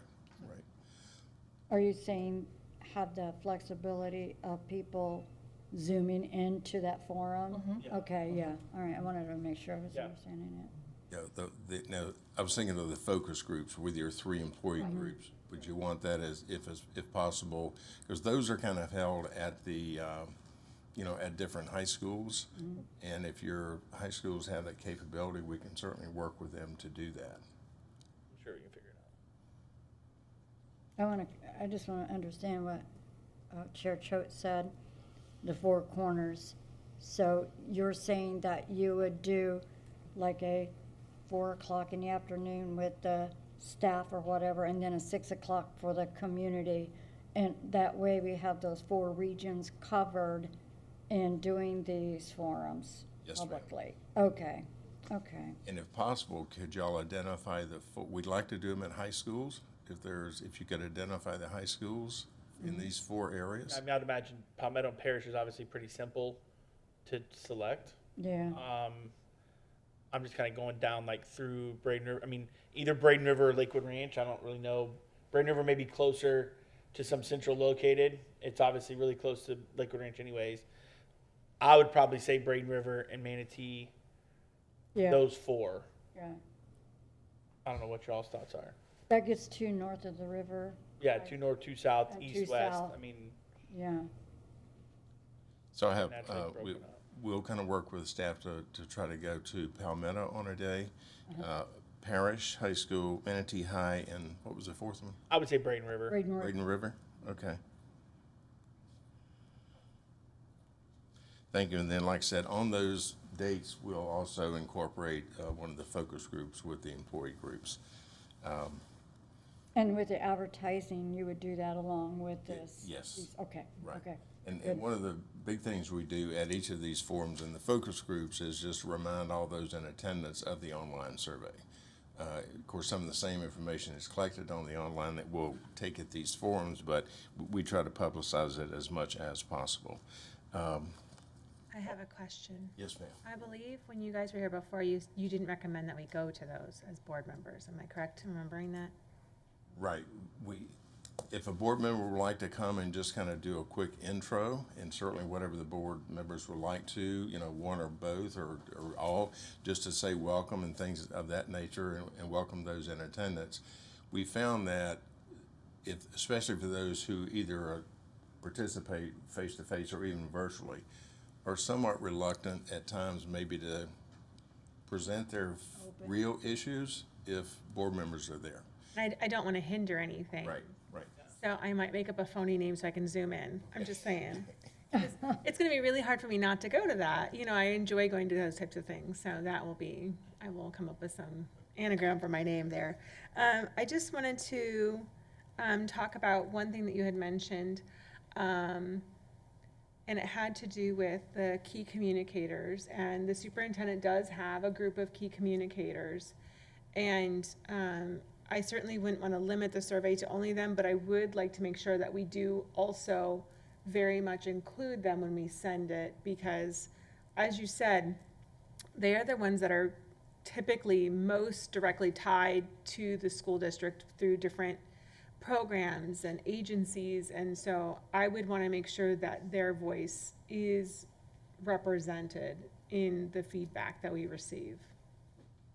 One idea could be for you all to talk about is if you think about it, there's the key communicators, like you said, is a group of civic leaders, business leaders, nonprofit. We're all familiar with the head of the chamber, head of the United Way, people like that. ELC, for example. Then if you think about it, you've got SAC chairs and SAC vice chairs. You've got SLT, our senior leadership team, and then you have principals, and maybe even assistant principals. So it's something, if you think about those groups, those are kind of the stakeholders, because that's your parents, your parent leaders, community leaders, and then your district leaders. Is something if you all want to weigh in as, that could be, like John said, that could be either they take that survey, or maybe it could be the same survey, but we make sure that it's not the one online. It's something that's sent to them, so that we could set you, John. More tailored to them. Right, John could say, I would like to here's the results of that survey, and then here are the results of the website all community survey. Right. It's something that if you all wanted to do, we could easily do that. So then you can kind of weigh those things. But I'll let you all. Yeah, target I the like- key communicators, and then, I think that's a little bit of a more targeted survey with those than they can do both. They can do the general online, and they can do ones that the ones who are working with this district day in, day out from the outside community. I think those are the ones we want to continue to happen and stay. And so maybe they're, it's just a little more robust of a survey. Okay, thank you. We'll work to maybe have two sections there.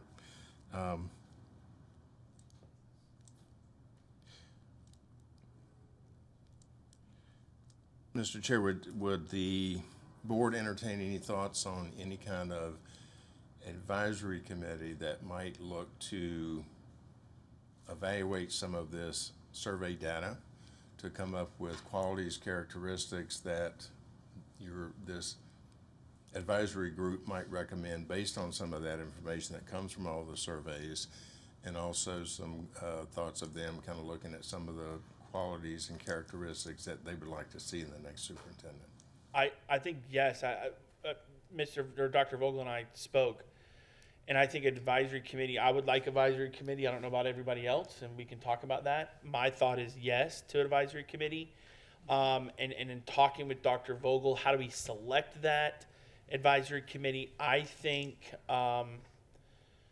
as he was talking about ideas and giving examples of other districts, another district that I believe it was Orange County did this, and I kind of like this because I want I want it to come back to the board, this process, right? I don't want anyone to be able to say the superintendent had something to do with it, FSBA had something to do with it. I want it to come back to us, right? We got to own this.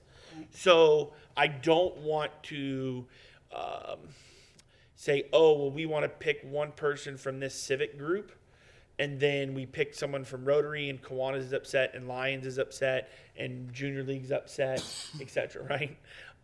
And we, in a community like we have a lot of those things.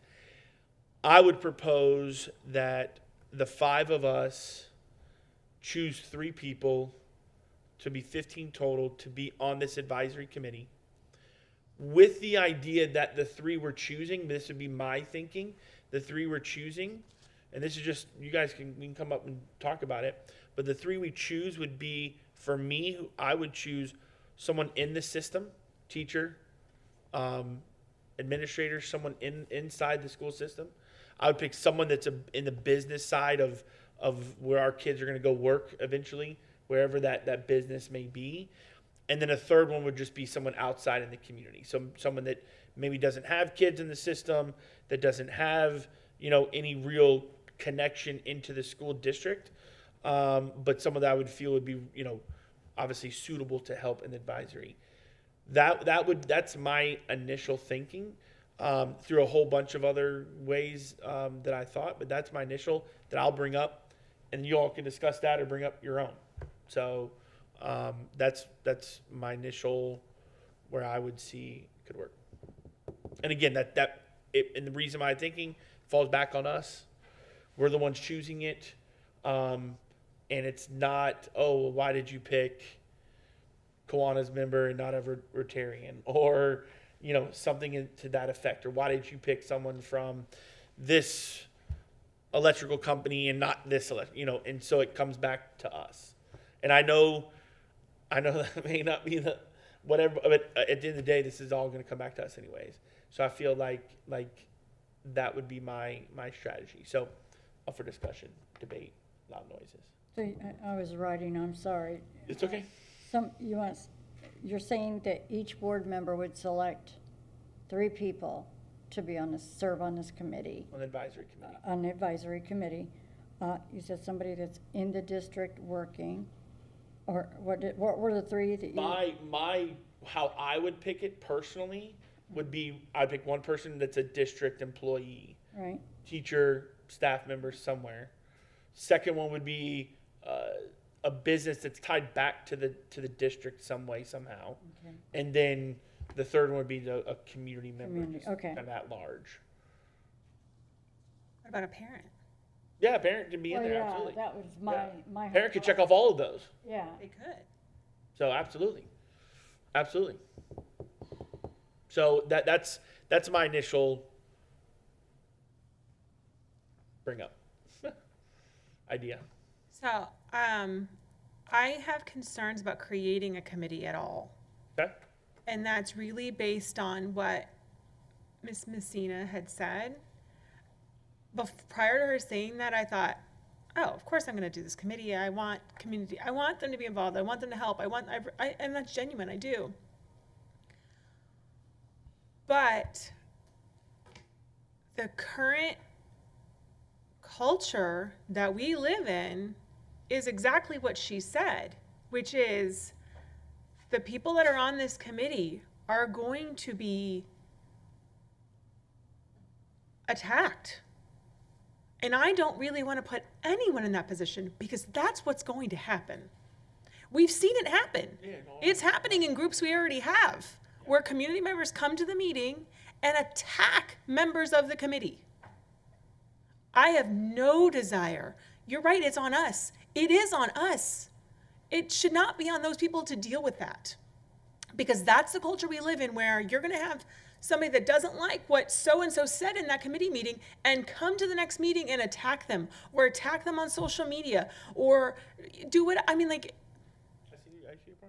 I don't want to put parents, business leaders that we've already made a connection with, I don't want to put them in that position where they're now having to deal with that. They've said something great about the school district, and here comes somebody that's been told a bunch of misinformation through political campaigns, and they're going to come in and believe that. And they're going to reiterate that and attack the person that is actually in our school system, that is actually working in our community, that actually is a business leader. I don't want to put those people that have supported the school district, that know what's really happening in our schools, I don't want to put them in that position. And I didn't feel like that until she said that. And I really thought about it, and I go, you know what? She's right. And I don't want to do that. And just real quick, I think then the idea then first is, obviously, do we want an advisory committee? But second, what's the role of the advisory committee? Because I do see your point 100%. Yeah. But I don't believe in wanting and saying an advisory committee.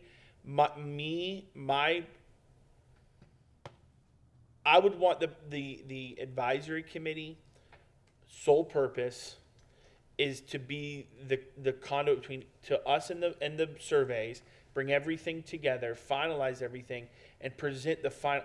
I don't think that the advisory committee, in my personal opinion, helps us dwindle down to a semifinalist or finalist. That's not their role. I agree with you on all of the things you just said. So I think that I would hope the attacking may not have, because they're not picking the person, right? We all three who presented to us, all firms said we're picking the person, right? And there's no ifs, ands, or buts about that. So I guess the role is what I would say define first, do we want an advisory committee, and then second, what the role is behind the advisory committee. I don't think defining the role will change what those committee members will endure. Personally, I don't believe that. I don't think that will make a difference, because we have committees where people are attacked from community members. The community members aren't in our schools, aren't going and seeing what's really happening, and they're coming in and saying things and attacking people. And I don't want that for people that are in our schools and are involved and are supporting. So if the board chooses to have a committee, I of course will support that, but I would agree with you that it needs to be a very limited scope, because I do not want to put those community members in a place where they are attacked. And I believe no matter what the scope is, I believe they will be. Did you have something? Oh, yeah. I agree 100% now with Ms. Messenger, and I've been giving it thought, and even talked to some of our community leaders. Because of the current climate, we're going to be criticized on whoever's on that committee. Okay, if we make selections, whether it be let's have somebody from Kiwanis on it, and let's have somebody from the chamber on it, and they select the person, we're still going to be criticized. Okay, or if we're each selecting people, I think that's absolutely the worst, because we could end up with 5 out of 15 who have no relationship with the school district. So I just think it's fraught with a lot of problems for us and for the members on the district, or on the committee. I think we can accomplish what we want, okay? Because what you're talking about is almost clerical. To have them look through it, accumulate, say, here's what we see. There's nothing to say that we can't. I would like to see all the surveys, so I'm happy to do my own clerical work. If we want somebody, we've got Mr. McCarthy on the staff who does data accumulation, and he could do an analysis on the data if that's the way we want to go. But I'm with Ms. Messenger. I think this time out, an advisory committee is problematic. We can accomplish it by sending out targeted surveys, and perhaps the board wants to name individuals that we want to target that aren't in the typical key communicator group. But we could also do that ourselves just by sending out an email to our contacts and say, please make sure you fill out the online survey, But that's where I stand on it.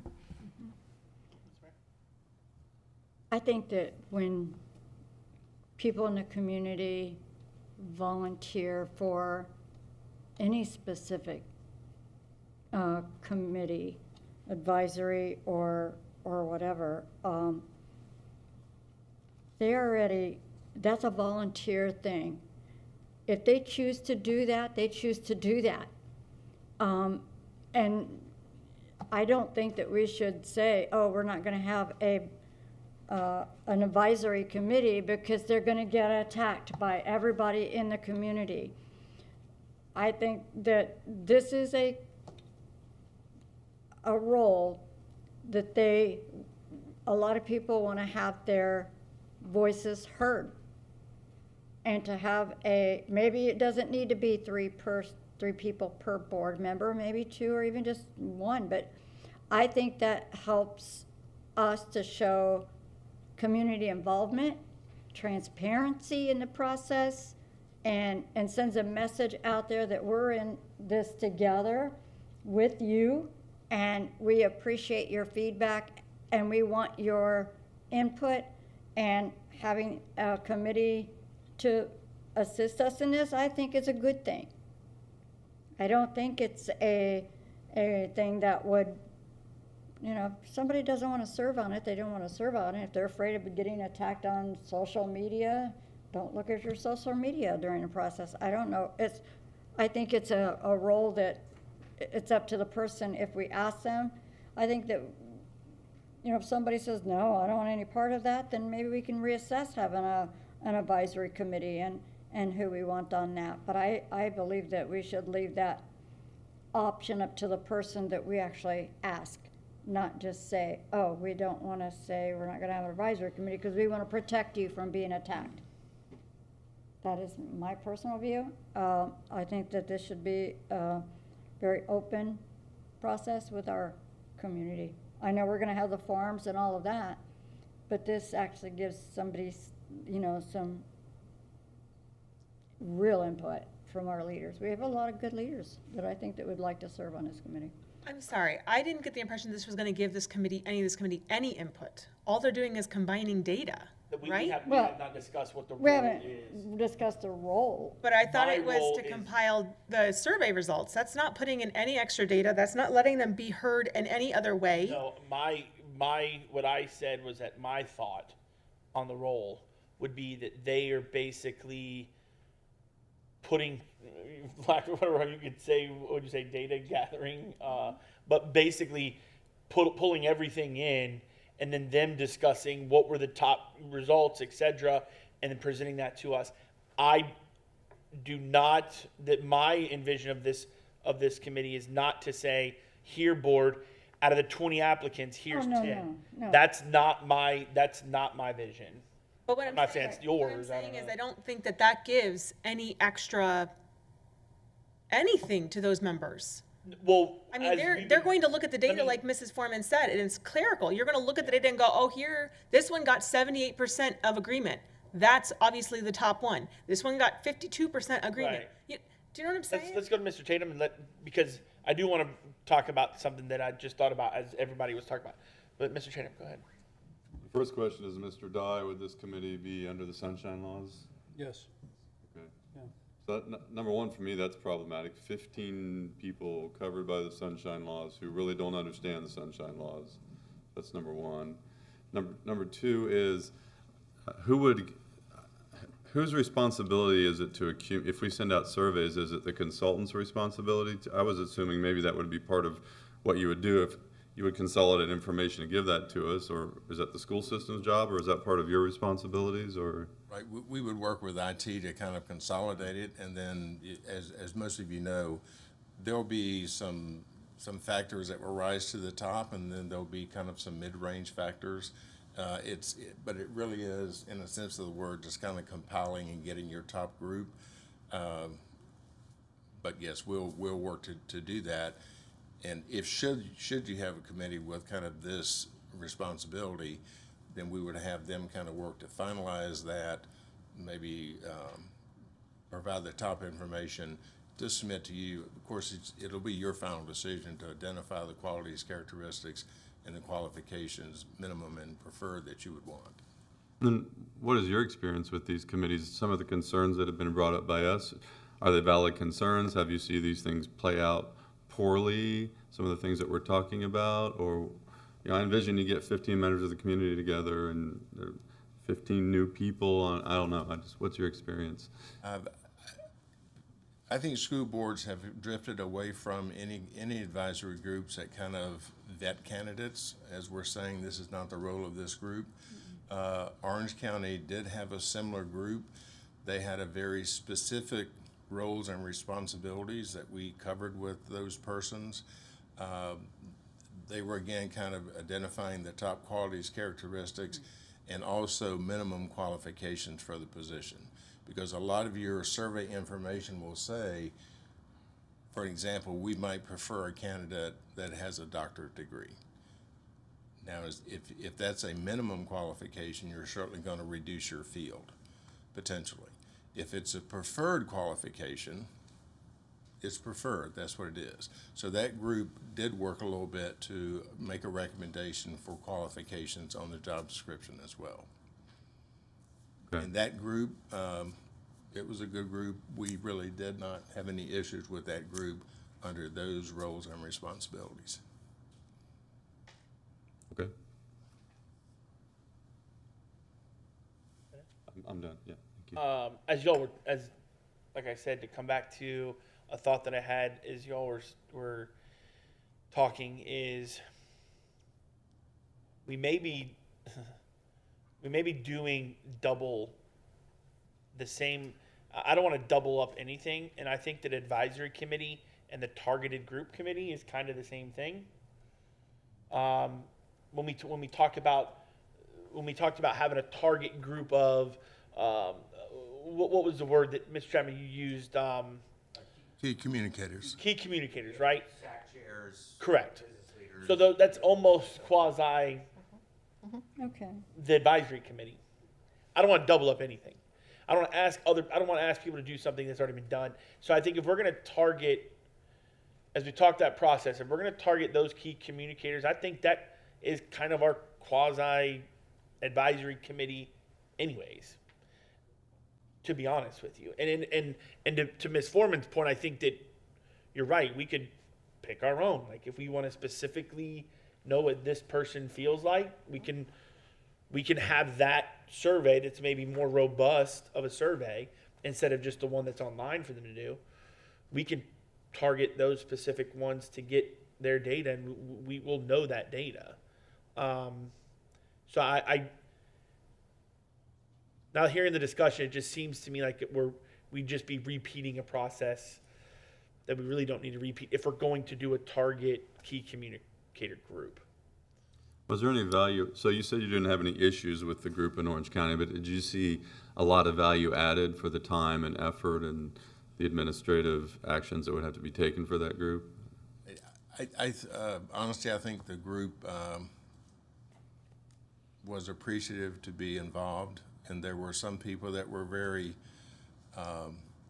committed to their position on a certain qualification. There was some discussions back and forth about that.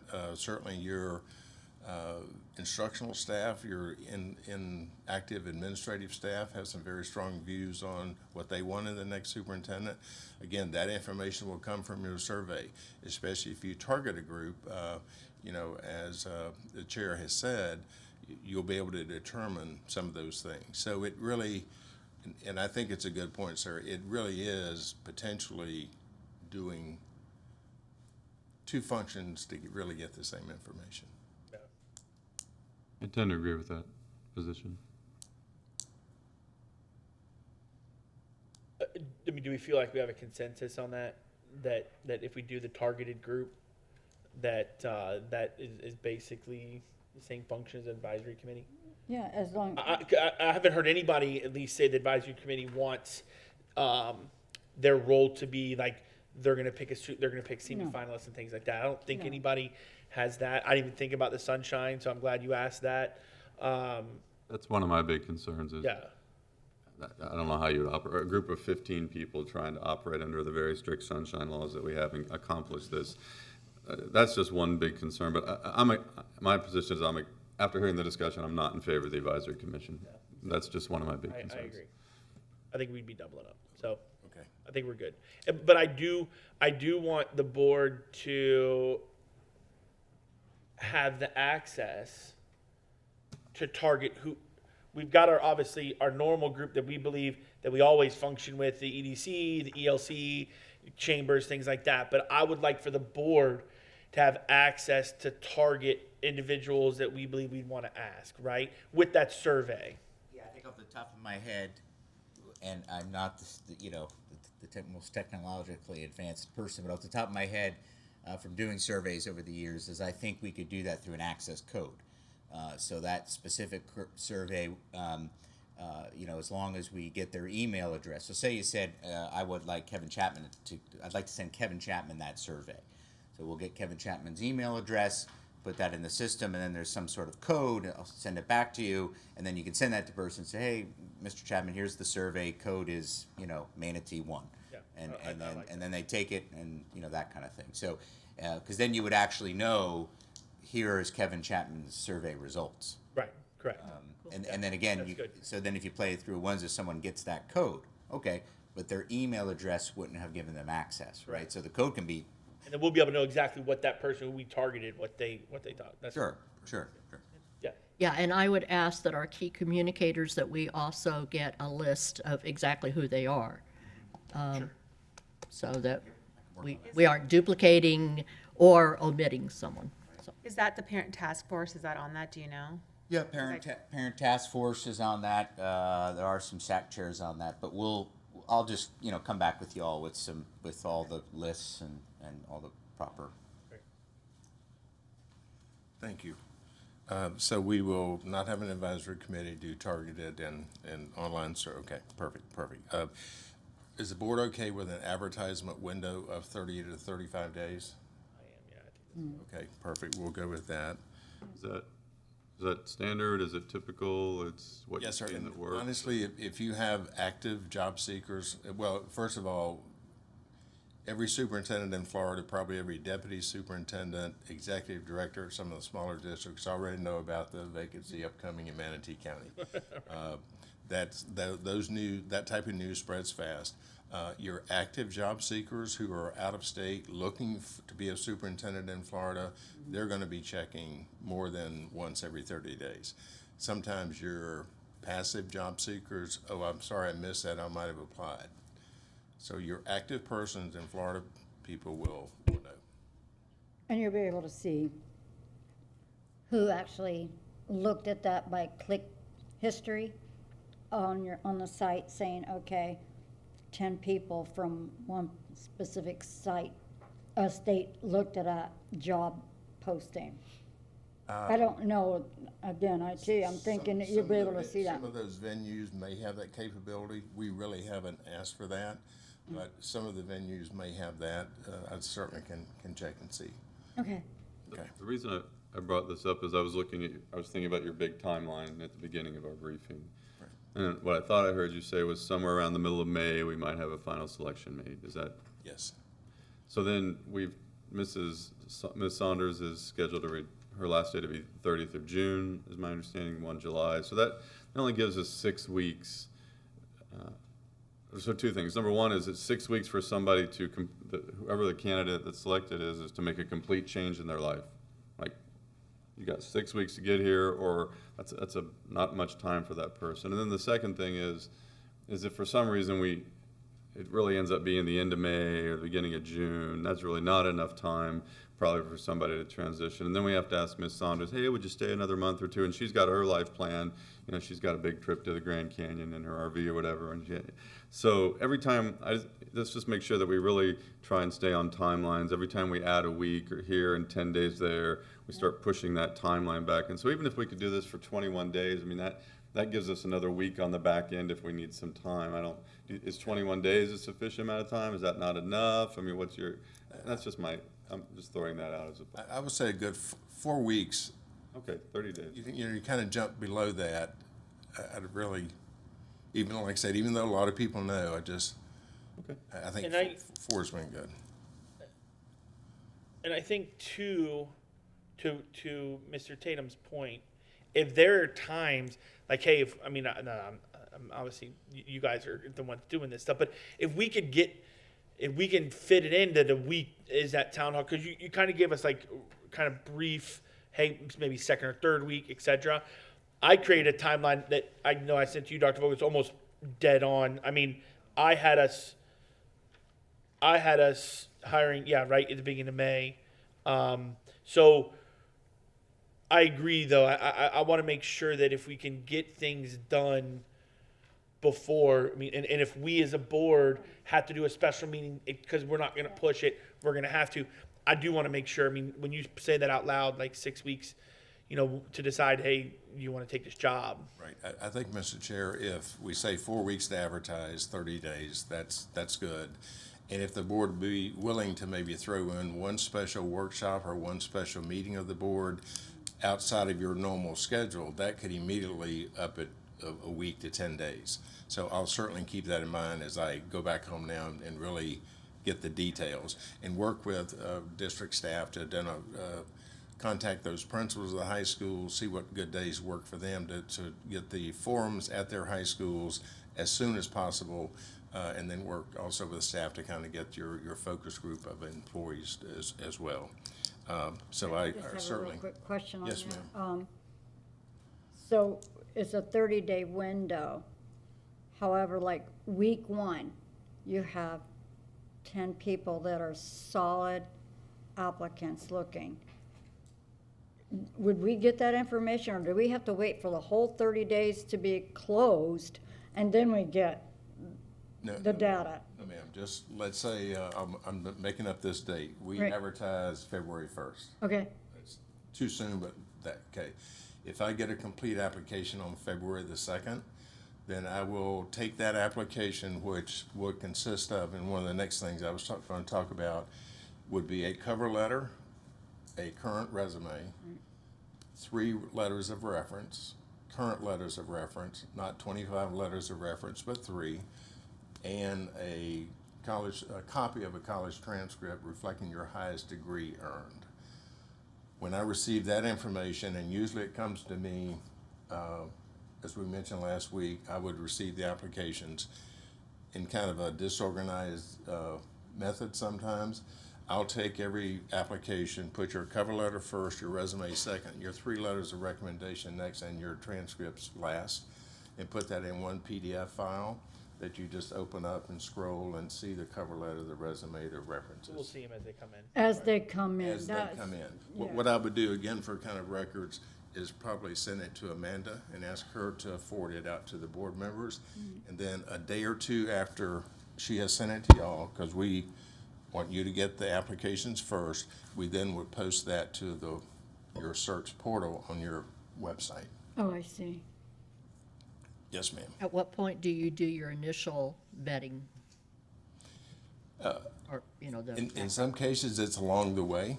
It's along the way, as we get applications. There might be some of these folks who've applied before that we're familiar with. There may be Florida folks that we're familiar with. So we kind of vet along the way. We deep dive with the law firm that we mentioned at the last presentation. Once you identify semifinalists, let's say you have 7 semifinalists that you're going to send the questions to, those 7 will get to the firm to do the deep dive on, and move forward with that. Okay. And the board does want the window for semifinalists to be identified and respond, and also finalists, okay? I think, Mr. Chair, that's all I need to go back and come back with a real timeline now and get it to y'all. Maybe I'll get it to Amanda for I her would say to share with y'all. Amanda's an easy person to, that would be Right. the contact. Right. What is your thoughts on, just because again, time is of the essence, what is your thought of the next step, time, date, etc.? Really, I will work on your timeline this weekend. Okay. And get that to Amanda, and then she can kind of share with y'all the first of the next week via email. We would like to work with Amanda next Monday or so to really identify dates for the forums. We want to go ahead and get the forum set so y'all can start advertising, set up the meetings with your employee focus groups, get that all good and advertised, and try to get that done as soon as possible. Okay. And like I said, I think it may take 4 trips here, but if we can match up a community forum with an employee group, then hopefully within 7 to 10, 15 days, as soon as possible. Sure, I'll sure, just say sure. Good deal. Great. Any other questions from the board to? No. Great job. Thank you. Thank you. Thank you very much. Thank you very much. We really, really appreciate it. And y'all have my, We did. We did. I said if we can get through this, what we did today is a slam dunk. So I think it's a good. We Yep. did accomplish a lot. you have our cards. If you have a question about anything, just call us. Thank you so Appreciate it. much. Thank you all. Thank you. So I know Miss Grusso or Dr. Grusso is here. If you want to come on up and give us your summary of the audit committee. Good morning, everyone. Happy New Year. Happy New Year. I'm going to report on 2 audit committee meetings. The first one was last November on the 2nd, and the second one was 2 days ago. So the report I'm going to do is a little different from what you have in your packets because it's been updated since Wednesday, and then I will send the final version over so it's included in your minutes. But I'll make sure you know what is the new stuff. There's not much, but there is some there. I am the committee chair. Mr. Blitzko was elected to be the committee vice chair. I just wanted you to be aware of that. At both of our meetings, we had Carls, Riggs, and Ingram present. They are the internal auditors for the school district, and they do presentations on their current auditing status, what's been done, what's in the works, what's coming. And so I want to just go through what they have reported over the last 2 months to us. The first one is the sales surtax report. That audit is, the audit committee is responsible for, because that came out of the referendum. We ensure that the monies are spent according to that referendum that was voted on by the public. In this particular report for fiscal year '22, we found that all except one expenditure was in line with what we agreed to for the referendum. The one that we disagree with was for the transportation center. There is some renovations going on at a building there.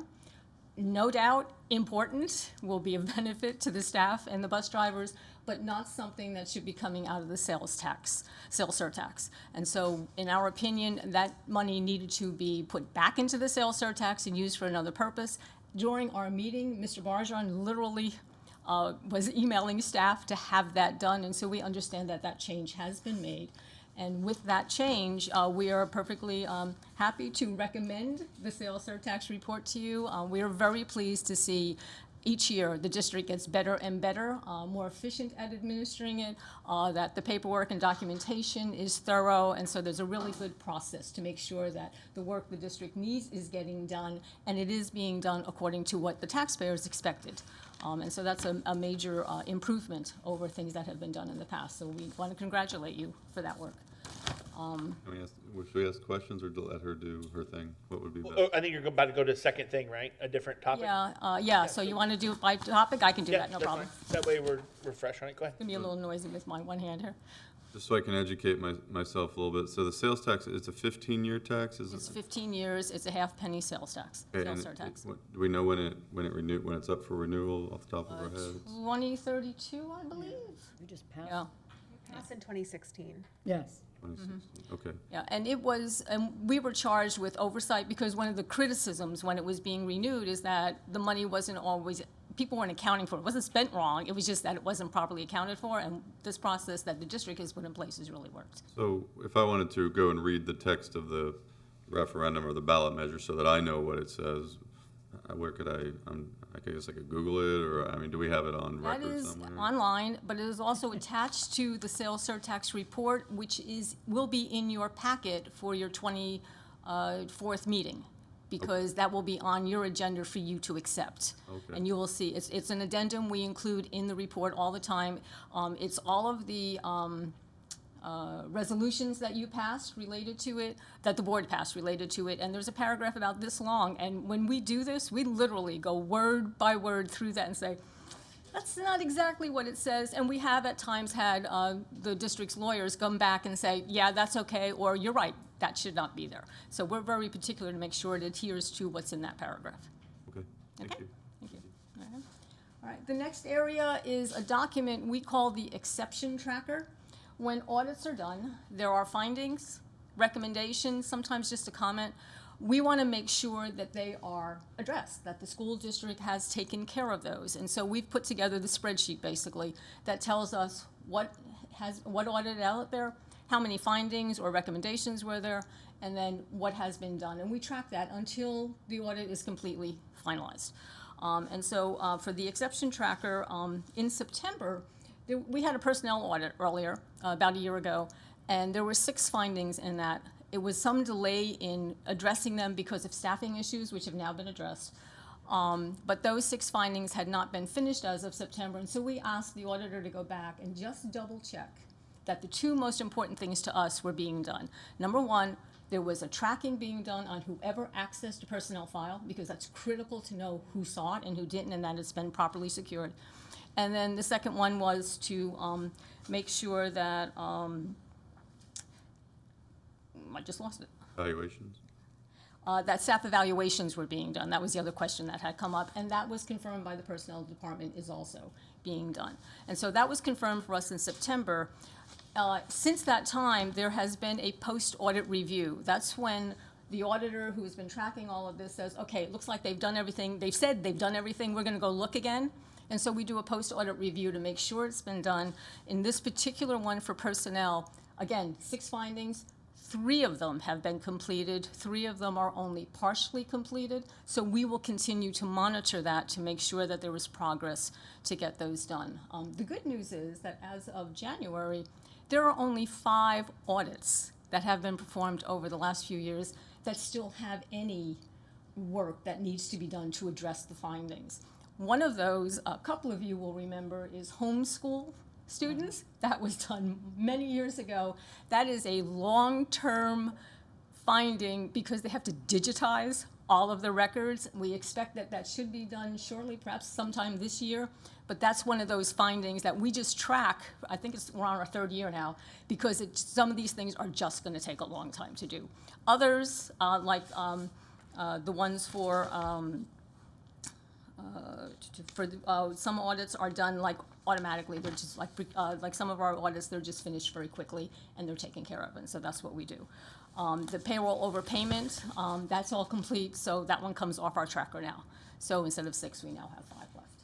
Okay? Mr. Grusso, or Dr. Grusso, when you say the payment over, the It's payment, a payment, it's a payroll overpayment to make sure that if, when they are, when staff leave and everything, to make sure that everything has been cut off properly, that they don't receive any additional funds.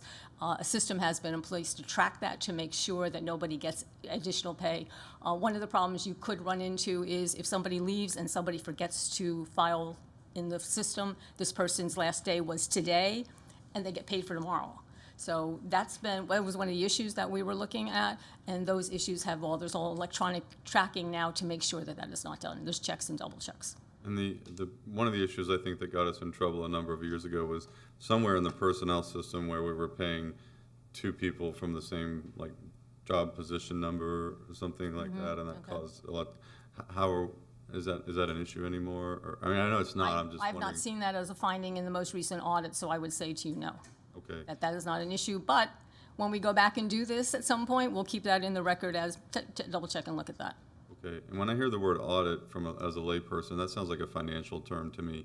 Would it be better, not better necessarily, but is it more of an inspection? Because we're not really looking at money, are we? We're looking at processes like our staff evaluations being done, our personnel files being accessed. So is it more of an inspection or as an or audit? Is that an overall term just to do inspections? Broader term, we usually think of it in terms of finances, but we also do audits such as the AG's operational audit, which actually looks at your procedures and processes. Are you in compliance? So there are different types of actual audits. That word is more general. Okay. Most of what we concentrate on is going to be connected to money. Yeah. But there are other things that we do look at, and when we get to the AG's audit, we're going to actually talk about a couple that, those are compliance issues. I have a real quick question, is it all right? When you said that the transportation complex was using funds from the sales surtax, and I'm sure you recommended what fund that they use that. What fund was it that they should have been using? That's not for us to do. I don't know what that was. No, so- I wouldn't know which fund they Okay. would take it out of here. Yeah, Right, nope, that was corrected, that was miscoded, that did come out of the transportation remodeling of their offices did come out of the sales tax, and it needed to come out of the 1.5 property tax, so that was okay, changed over, so that was. okay, I just wanted that to was know just if an we took it oversight. from one bucket, what bucket did they? Yeah, they would move Okay. it to general fund construction, the other sales tax revenue that is collected. There Yep. are places, and it would Okay. depend on the specific criteria for those other funds, which one it could be moved into. Okay, I was just curious at what fund did it actually get? And we would leave it to the district to make sure that they had done that properly. Our task was specific. You cannot use the surtax for this. Okay, Okay? thank you. All right. Okay, so one of the other audits that we did look at, that is one of the ones that still has two open findings on it, is the benefits audit. For the benefits audit, there is a transfer to companies that manage the benefits for the school district that are called Service Organization Controls. You'll hear the letters SOC. Basically, they have to safeguard that data. We have to know if they're getting teacher data, or in some case, it may be staff data, student data. It has to be safeguarded. You have to know that it is secure. Somebody can't push a button and get everybody's stuff. And so what the benefits department has done, they actually went back and reviewed their action plan after this audit was done, and they have added 2 tasks for themselves, which they are currently working on. First of all, they did go back and they did review to make sure that all of the companies we're dealing with do have safeguards in place. So they've done that review. They are now working with the IT department because they are going to have a system where they can literally track what each of these companies is doing in terms of following those rules for how they manage the data.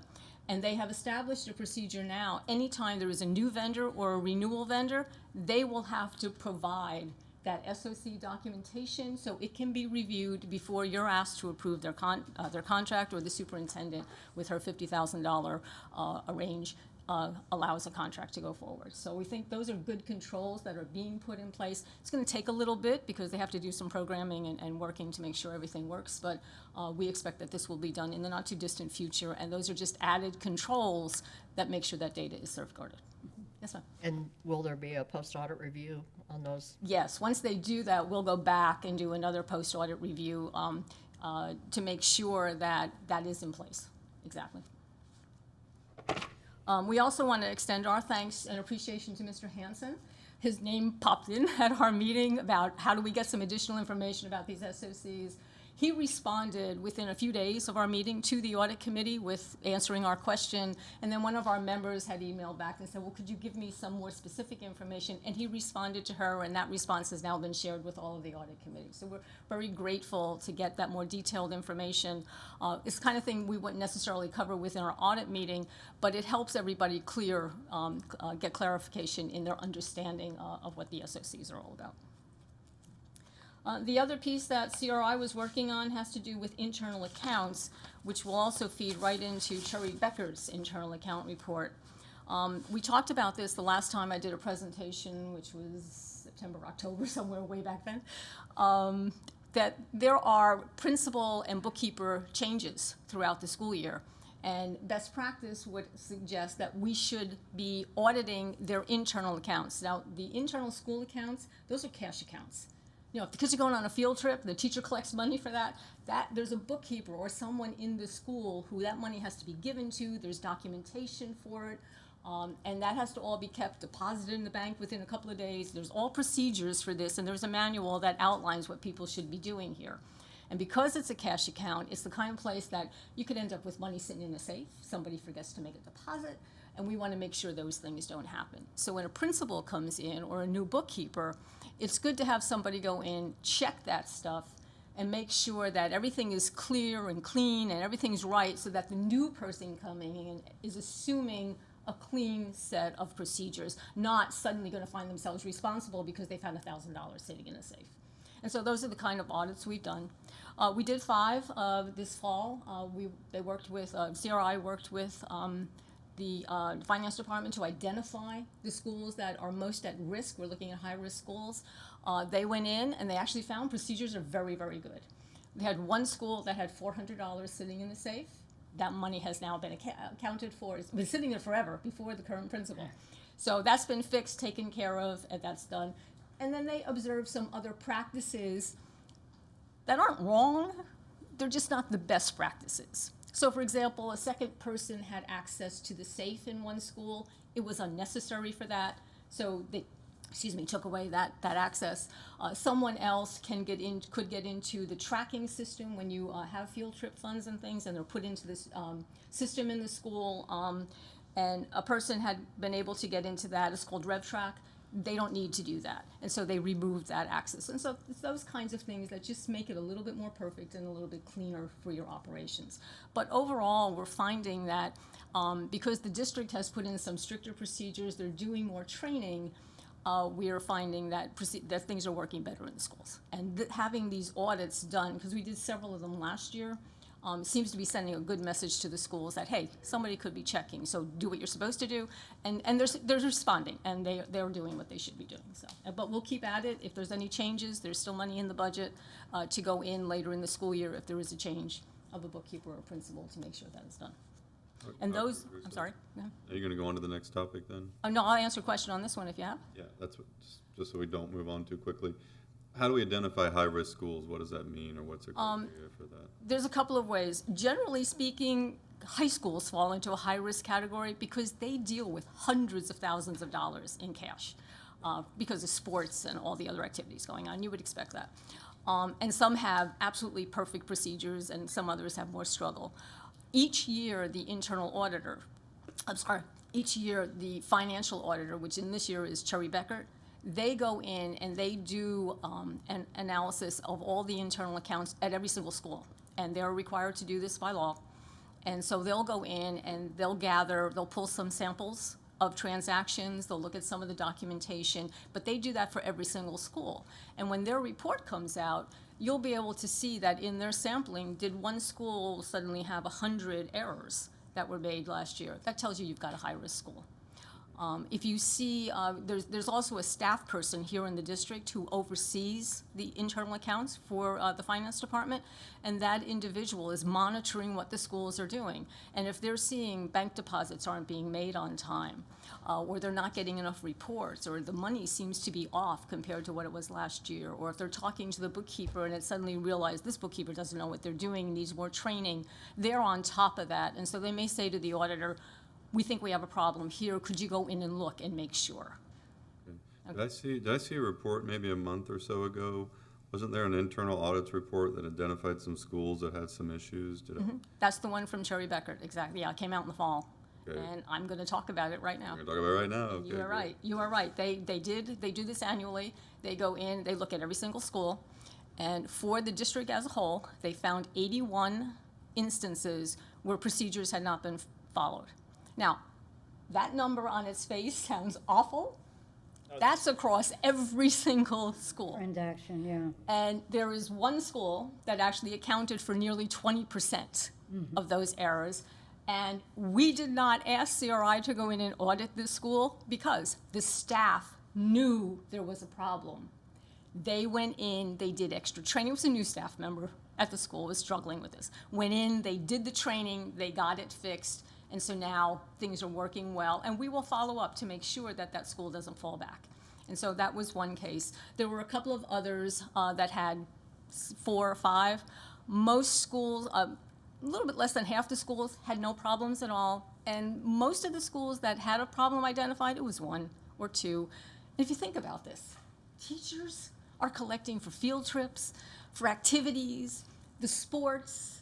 There's hundreds of things going on. Someone somewhere is going to forget to file a piece of paper. And while we're not excusing it, we monitor it and we check it to make sure it's only that one time. That's basically what we're talking about. So even with that 81, it really is a pretty positive report. I will tell you there are 3 things that kind of struck us in terms of the number of schools that had the same findings. One of them was collecting sales tax. Because anything they have to collect sales tax on. We had 10 schools that tripped up on that. Again, I'm sorry, not 10, 18 schools that tripped up on that, but it was one time in one particular activity. The department here, we have been told, has already gone in and done a training on you must collect sales tax so that everybody knows, so we don't expect to see that again. Any activity they're going to run, they have to get prior approval from. There are some activities where, what happens? You get busy, all of a sudden this has to be done, and you go and do it, and you forgot to go and ask the principal to sign the piece of paper that says you have prior approval. Principal may have told you, oh yeah, that's fine, you just forgot to get the piece. So it's the documentation. So again, they have to go back and reiterate with everybody, please make sure you follow the documentation. And so it's those kinds of things. But again, this is significantly better. This is one of the things that I always track. Because it is cash, and this is significantly better than it has been in the past. So again, we're seeing that steady progression of things getting better and how they're documenting and handling money within the school district. And you said people who do this job receive some type of training.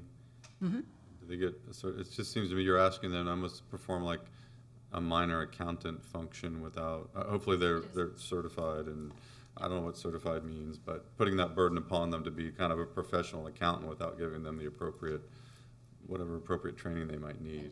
There is someone at every single school who is trained to do this. I think the high schools have an assistant that makes it a little bit easier, takes the burden off that one person, but it basically comes down to one person. And at an elementary school, it could be a secretary who also has additional duties. That's the way things are.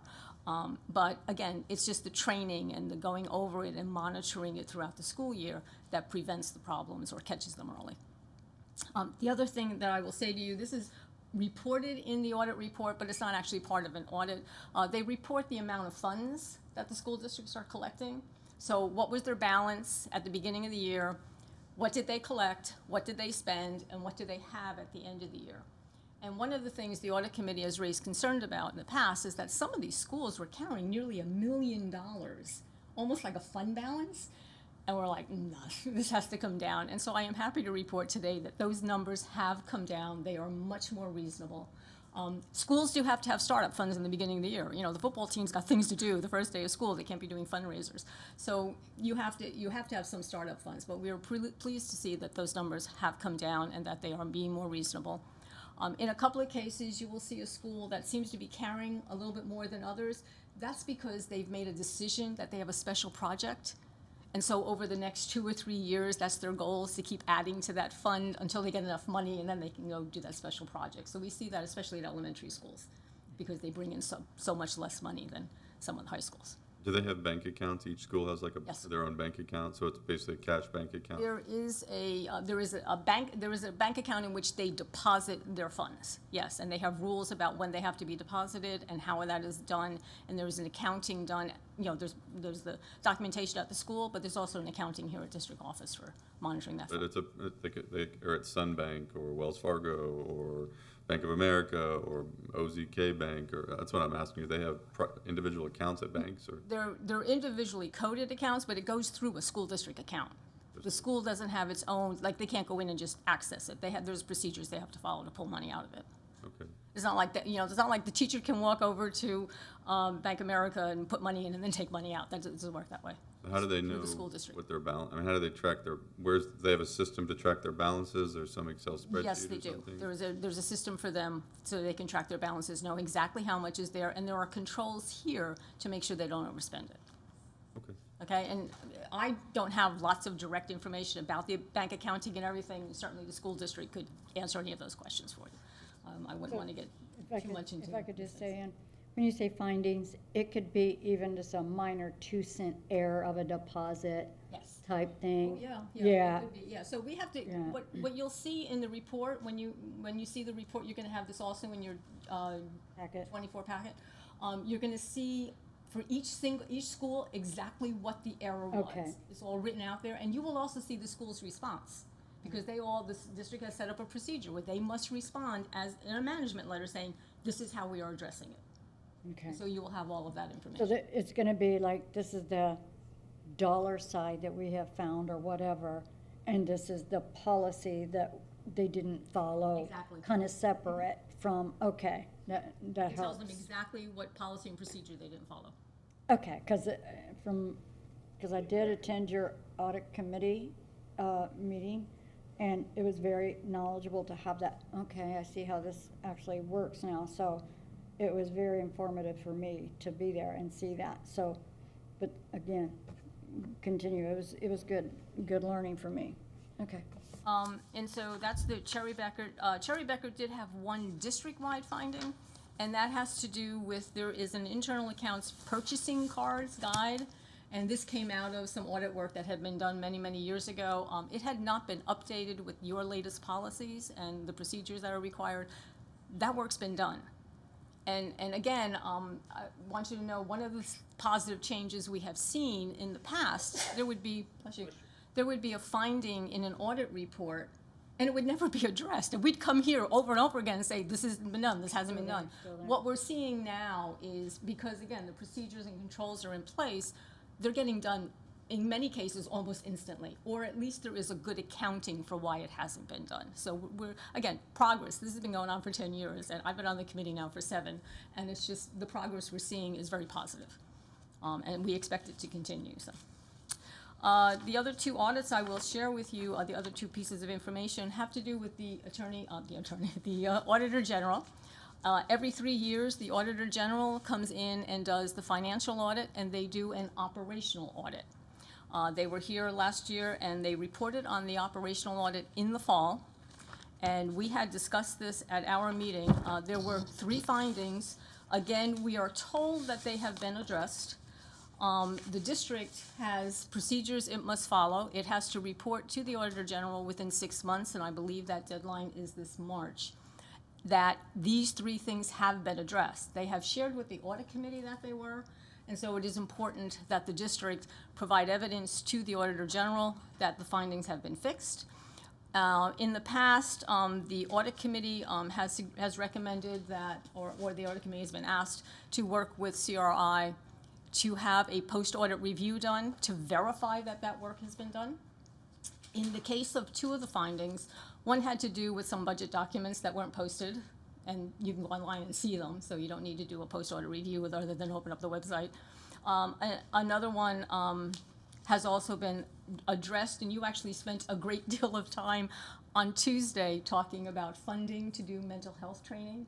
The Auditor General cited that sufficient training had not been done. You should know, truth be told, the district disagrees with that finding, but they are still putting in procedures so that they do meet the 80% number that they're supposed to have by the end of this year. There is a 3rd finding that has to do with security. I'd rather not talk about that in detail in this setting.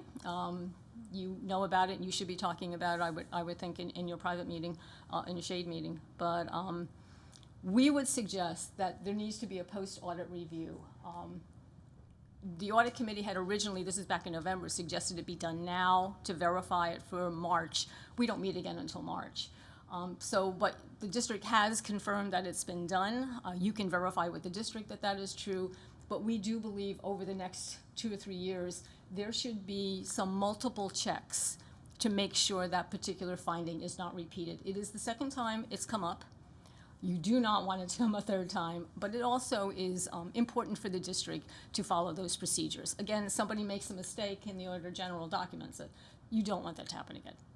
And so we would suggest that and we can put this in as part of the audit plan for CRI for next school year, that they go in and do a post-audit review maybe in the fall and in the spring, just to make sure those procedures are being followed. Can you explain to the board what happens if it's a third time from the state audit? Oh, there are, On any finding, right? pardon me? On any find, not this particular one. On anything. On any On finding. any- Auditor General. This district has to take a trip up to Tallahassee, meet in person, justify their existence, basically. I don't mean to be flippant about this, but really justify what they're doing. You guys could lose your paycheck if it's deemed that you're simply not addressing. And there's a whole series of penalties. They're pretty strict. And they're doing that, again, because in a lot of cases, people were not paying attention to these, and they were getting them 2 and 3 times, and you don't want that. You want this fixed, so. I'm going to suggest that we don't wait until the fall on CRI. I think we need to get going on that right away. We could do one now, consider this the spring, and then have them do another one in the fall. I do know that, I know we don't want to get in weeds with it, or specific with it. But I do know it is happening, because I've gotten a complaint, the way they were doing it, they can't do it. And so, yeah, I mean, that's what you would suggest. We'll meet, I can meet with CRI, get an estimate from them on what kind of a audit they would do. That was during like October-ish, November, right, is when that finding happened? Yes. Yeah. Yeah. Okay. We understand the district has put in a no tolerance policy and gotten pretty strict on it. What you want to know is that that's working, and if that, and what other steps can you take so that perhaps you don't have to be no tolerance, but more, just fix it so it never happens. I can work with CRI, and we can look at, and we'll do this at our audit committee meeting in March. We can actually go back and look at what remains in our budget and see if we can move some things around to actually cover the cost of doing this piece before the end of this school year. Or if there were going to be an additional charge, I can bring that back to you, and you could decide if you want to do that. It's just that one piece, and that's on that one issue. And find out what that would be to have that done. So I would just like to understand what the issue and what's going on and what the procedures are. So the issue is that we have not met the 80% training requirement for mental health personnel, or what is the finding? That was one of the findings, which you are in the process and will probably achieve and not have a problem with that. This is this is actually the second finding in the report, and it has to do with the security issue. Oh, okay, so I'm not going to talk about it. And I'd be happy to talk to you offline, but I'm not But comfortable. Mr. Wagner, is it being addressed? Without talking about the issue, is the issue being addressed? Do we have procedures in place to? It absolutely is being addressed, and we do welcome CRI. In fact, we were having conversations this week for them to come in and audit to ensure that it is.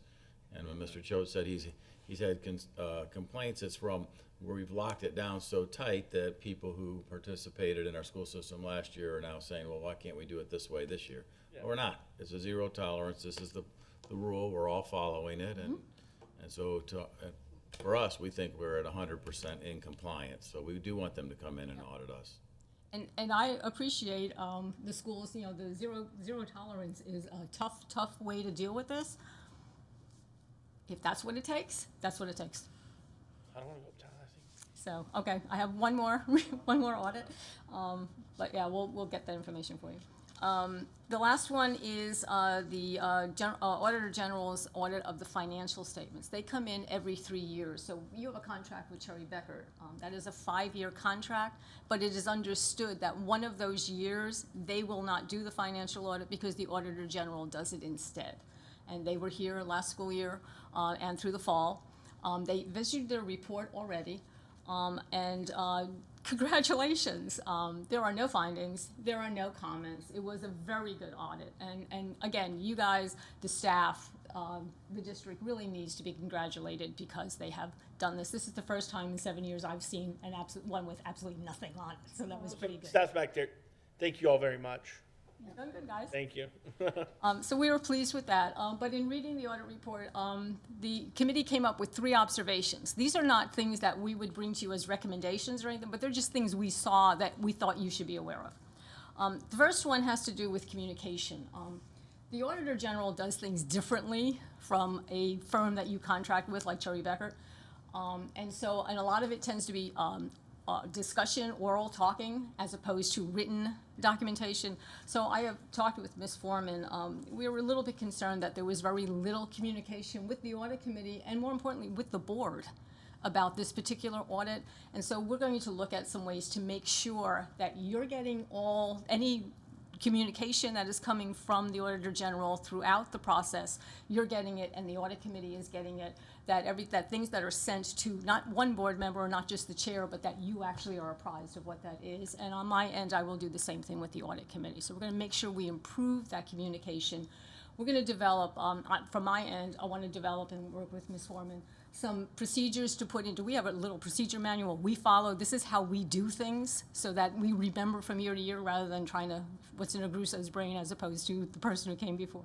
We put it on paper, and we will put down a set of procedures that the audit committee will all agree to that will say, when the Auditor General comes, this is what you should expect, this is what you need to do, this is what you have to share with the audit committee, this is what you need to do to follow up to make sure the board has all of that stuff. So we want to improve that communication.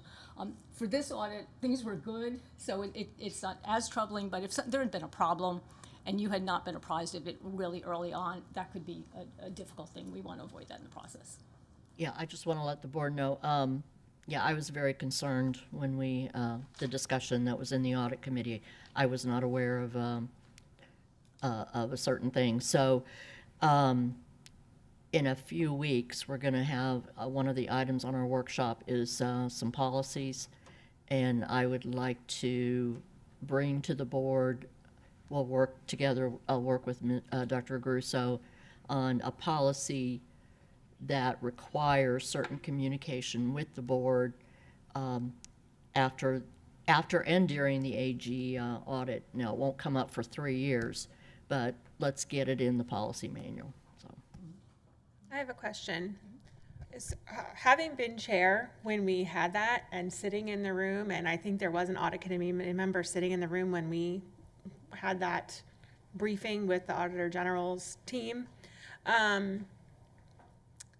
I remember having an audit committee member there, and I was there. What other you want? So, okay. I'm trying to remember if I went back to the board and said all of those things that were said, No. but my understanding was the purpose of having that conversation is to, trying to find the nice way to say this, is to, Foreman thinks she can help. First of all, multiple people can't be in that. We can't have. right, Because of sunshine. yeah, And I, having been chair, was I chair or outgoing chair or something when you were the chair and attended the meeting? I don't recall whether you discussed it with the board at the dais, but what my concern is that at this last exit meeting, we did not have a board member at the meeting. I And have so- a concern with that as well. We need to make sure that we have it in the policy, that the chair will be there, and that, Liaison or and a something. liaison, and actually that you delegate, that the chair, it'll be 3 years, I don't, but the chair delegate to a board member to participate. Yeah, because I remember sitting in there and if, I think that conversation is good, and there are certain things that maybe they don't need to be, but someone needs to hear it. It needs to be received. And so I understand when I didn't know that part, that is a problem. And if we need to do that, then we'll hash that out. But I was just kind of curious, like for the board to receive that information, it might take an audit committee member summarizing it and sending it. Not do you know what I'm saying? It couldn't really be, I can't send an email to them. I guess I could if it was one way. Please don't respond to this. Here's the information. I suppose I could do that legally. I've tried to refrain from doing that because then sometimes people go, reply, and then that, then you violate sunshine, right? So, okay, well, that's something we'll hash out, I guess, later. The meeting you're referring to is an exit conference. Yes. Only one audit committee member can be there, only one board member. Because Yes. it is, the data at that point is not released. It's not Right. public, so you can't discuss it. So what I'm looking at also is, so nothing's written.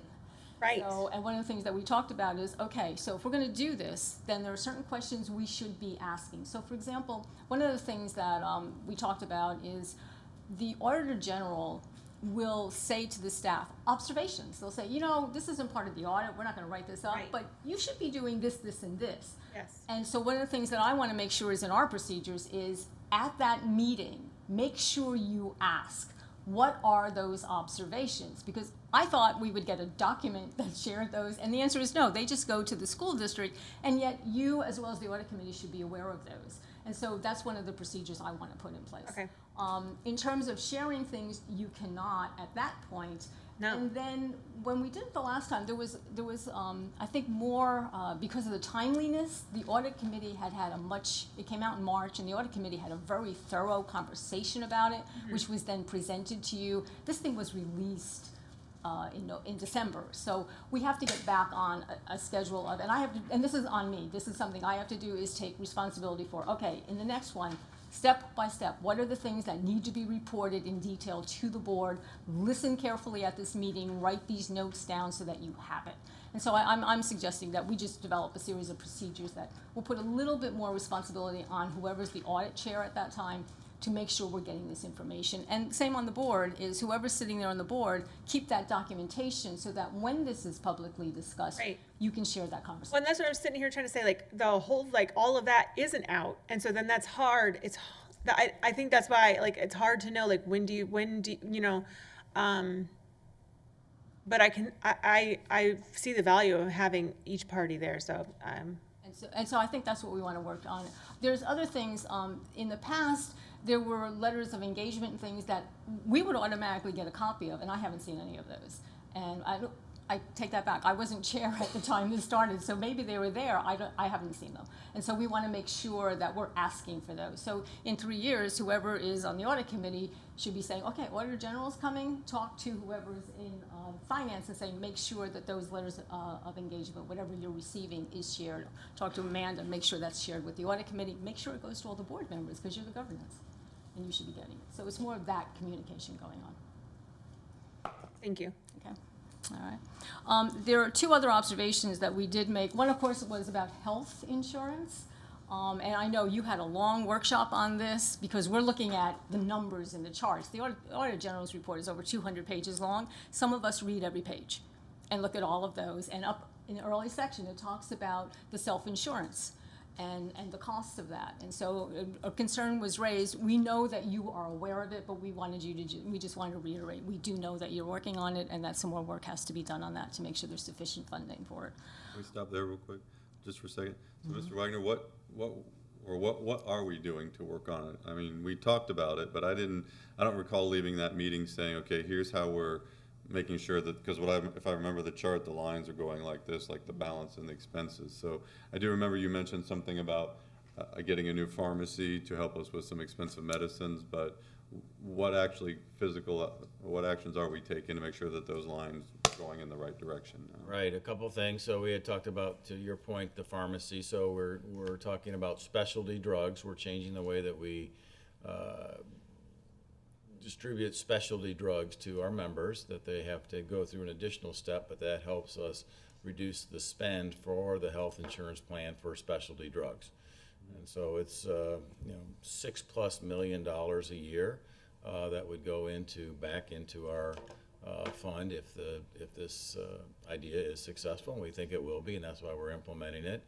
We also have the concierge service, the MyQ Health, which people call and get high quality health advice and care for where they need to go to have their services. And so we're tracking that as well. And we did this year, starting last year, this is our second year because it starts in January, changed our service provider from Florida Blue to Mauritania, which is part of the Aetna group, and then also changed our drug spend. And then we're opening the clinic at the Wakeland Support Center for healthcare, which will allow all employees to go, and we're going to work out the details this semester on that as well. So we think we are, and we're monitoring it every single time we have a meeting. We talk about where are we on the lines. In addition, we're pushing in $3.5 million into the fund based on the COVID spend, which we can do from the CARES Act. So we hope to have all that money pushed back in this month in January, and then we can print the new reports for you thereafter and see where we are on the spend. And by then, March, we should know, is this working, and where are we going to end up? And maybe you could come to us and say, I assume you will, yes, it's work. I would just like to say, yes, it's working, or no, it's not, and we need to talk about taking some different actions, just so we keep, I just want to make sure someone's got their eye on the ball. It sounds like they do. And maybe do you look at it too, Dr. Grusso? Is this something you kind of keep your eye on? We'll look at what's being presented to you, and then in the next audit, of course, we would expect, hopefully, that line will not stand out at us and say, because of the decrease in the fund, yeah. Okay.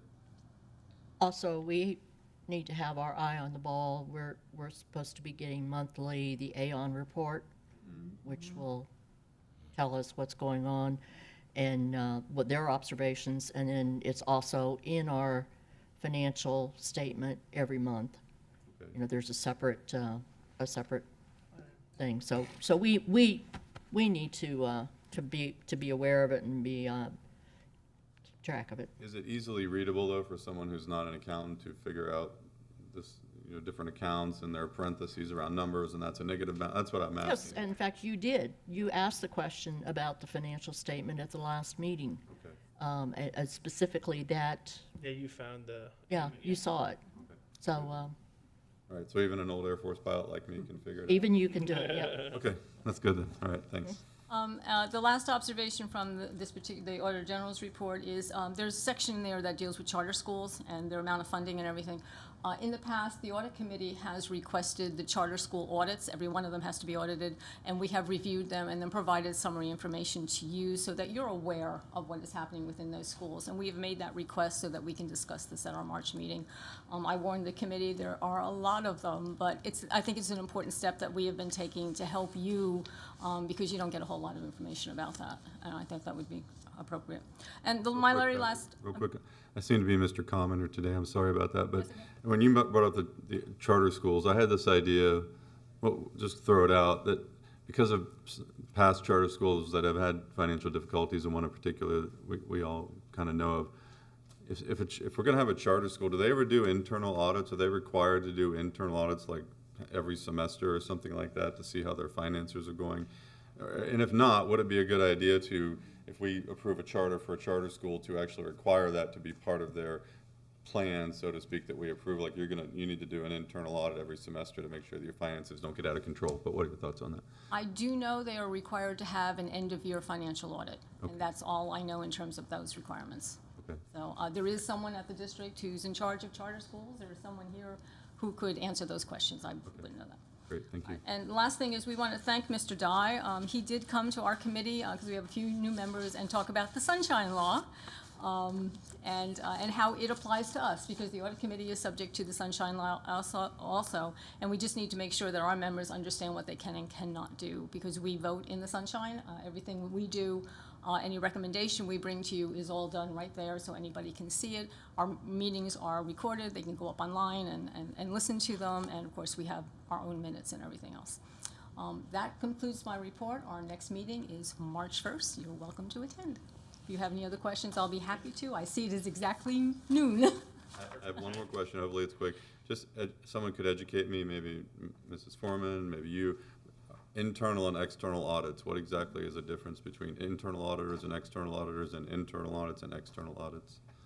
External auditors are looking at your annual summary financial documentation for the most part, data. The internal auditors go along throughout the year. They're more looking at procedures and processes and some financial data. Their role is more to help you correct things and get things in place and do the right rules, right procedures before the external comes in and says, you goofed with this money. And so it's more of being more of a team player in terms of providing you with recommendations and helping you get those in place so that your financial work is correct. And I'm going to turn to the expert auditor and say, did that make sense? Oh, yes. That's how I would interpret it. Yeah, no, And we're gonna have a, sorry. to it's interrupt. preventative. Yes. You know, Yeah. it can be operational, it can be financial, but it's processes, procedures, best practices. And I actually just internal. asked for a workshop in March about the audit process so that Yeah. for we know what it, so yeah, Great idea. so just Excellent. FYI. And we have did we hire someone called an internal auditor? Did I see that? I remember that Yeah, we from a did. meeting in the past. It is something that the audit committee has been wanting to happen, is to actually build within this district an internal auditing function, so you don't have to contract everything out. And there are some things you want contracted out as a double check, but to have someone on inside, such as doing these audits of schools where there's a personnel change. And so they can be more responsive, they can, give you readier, more information quicker, faster, we would hope, and actually build that function within the district. We have struggled to do that here. And there are a couple of reasons. First of all, it's very hard to get internal auditors, as it is any other job out there. They're just few and far between. Even the auditing companies are having that challenge. And the other thing is the individual, hopefully building a department, they have to work independent of the superintendent. Because this district used to have that function, but it was the person who reported to the superintendent, and that doesn't work here.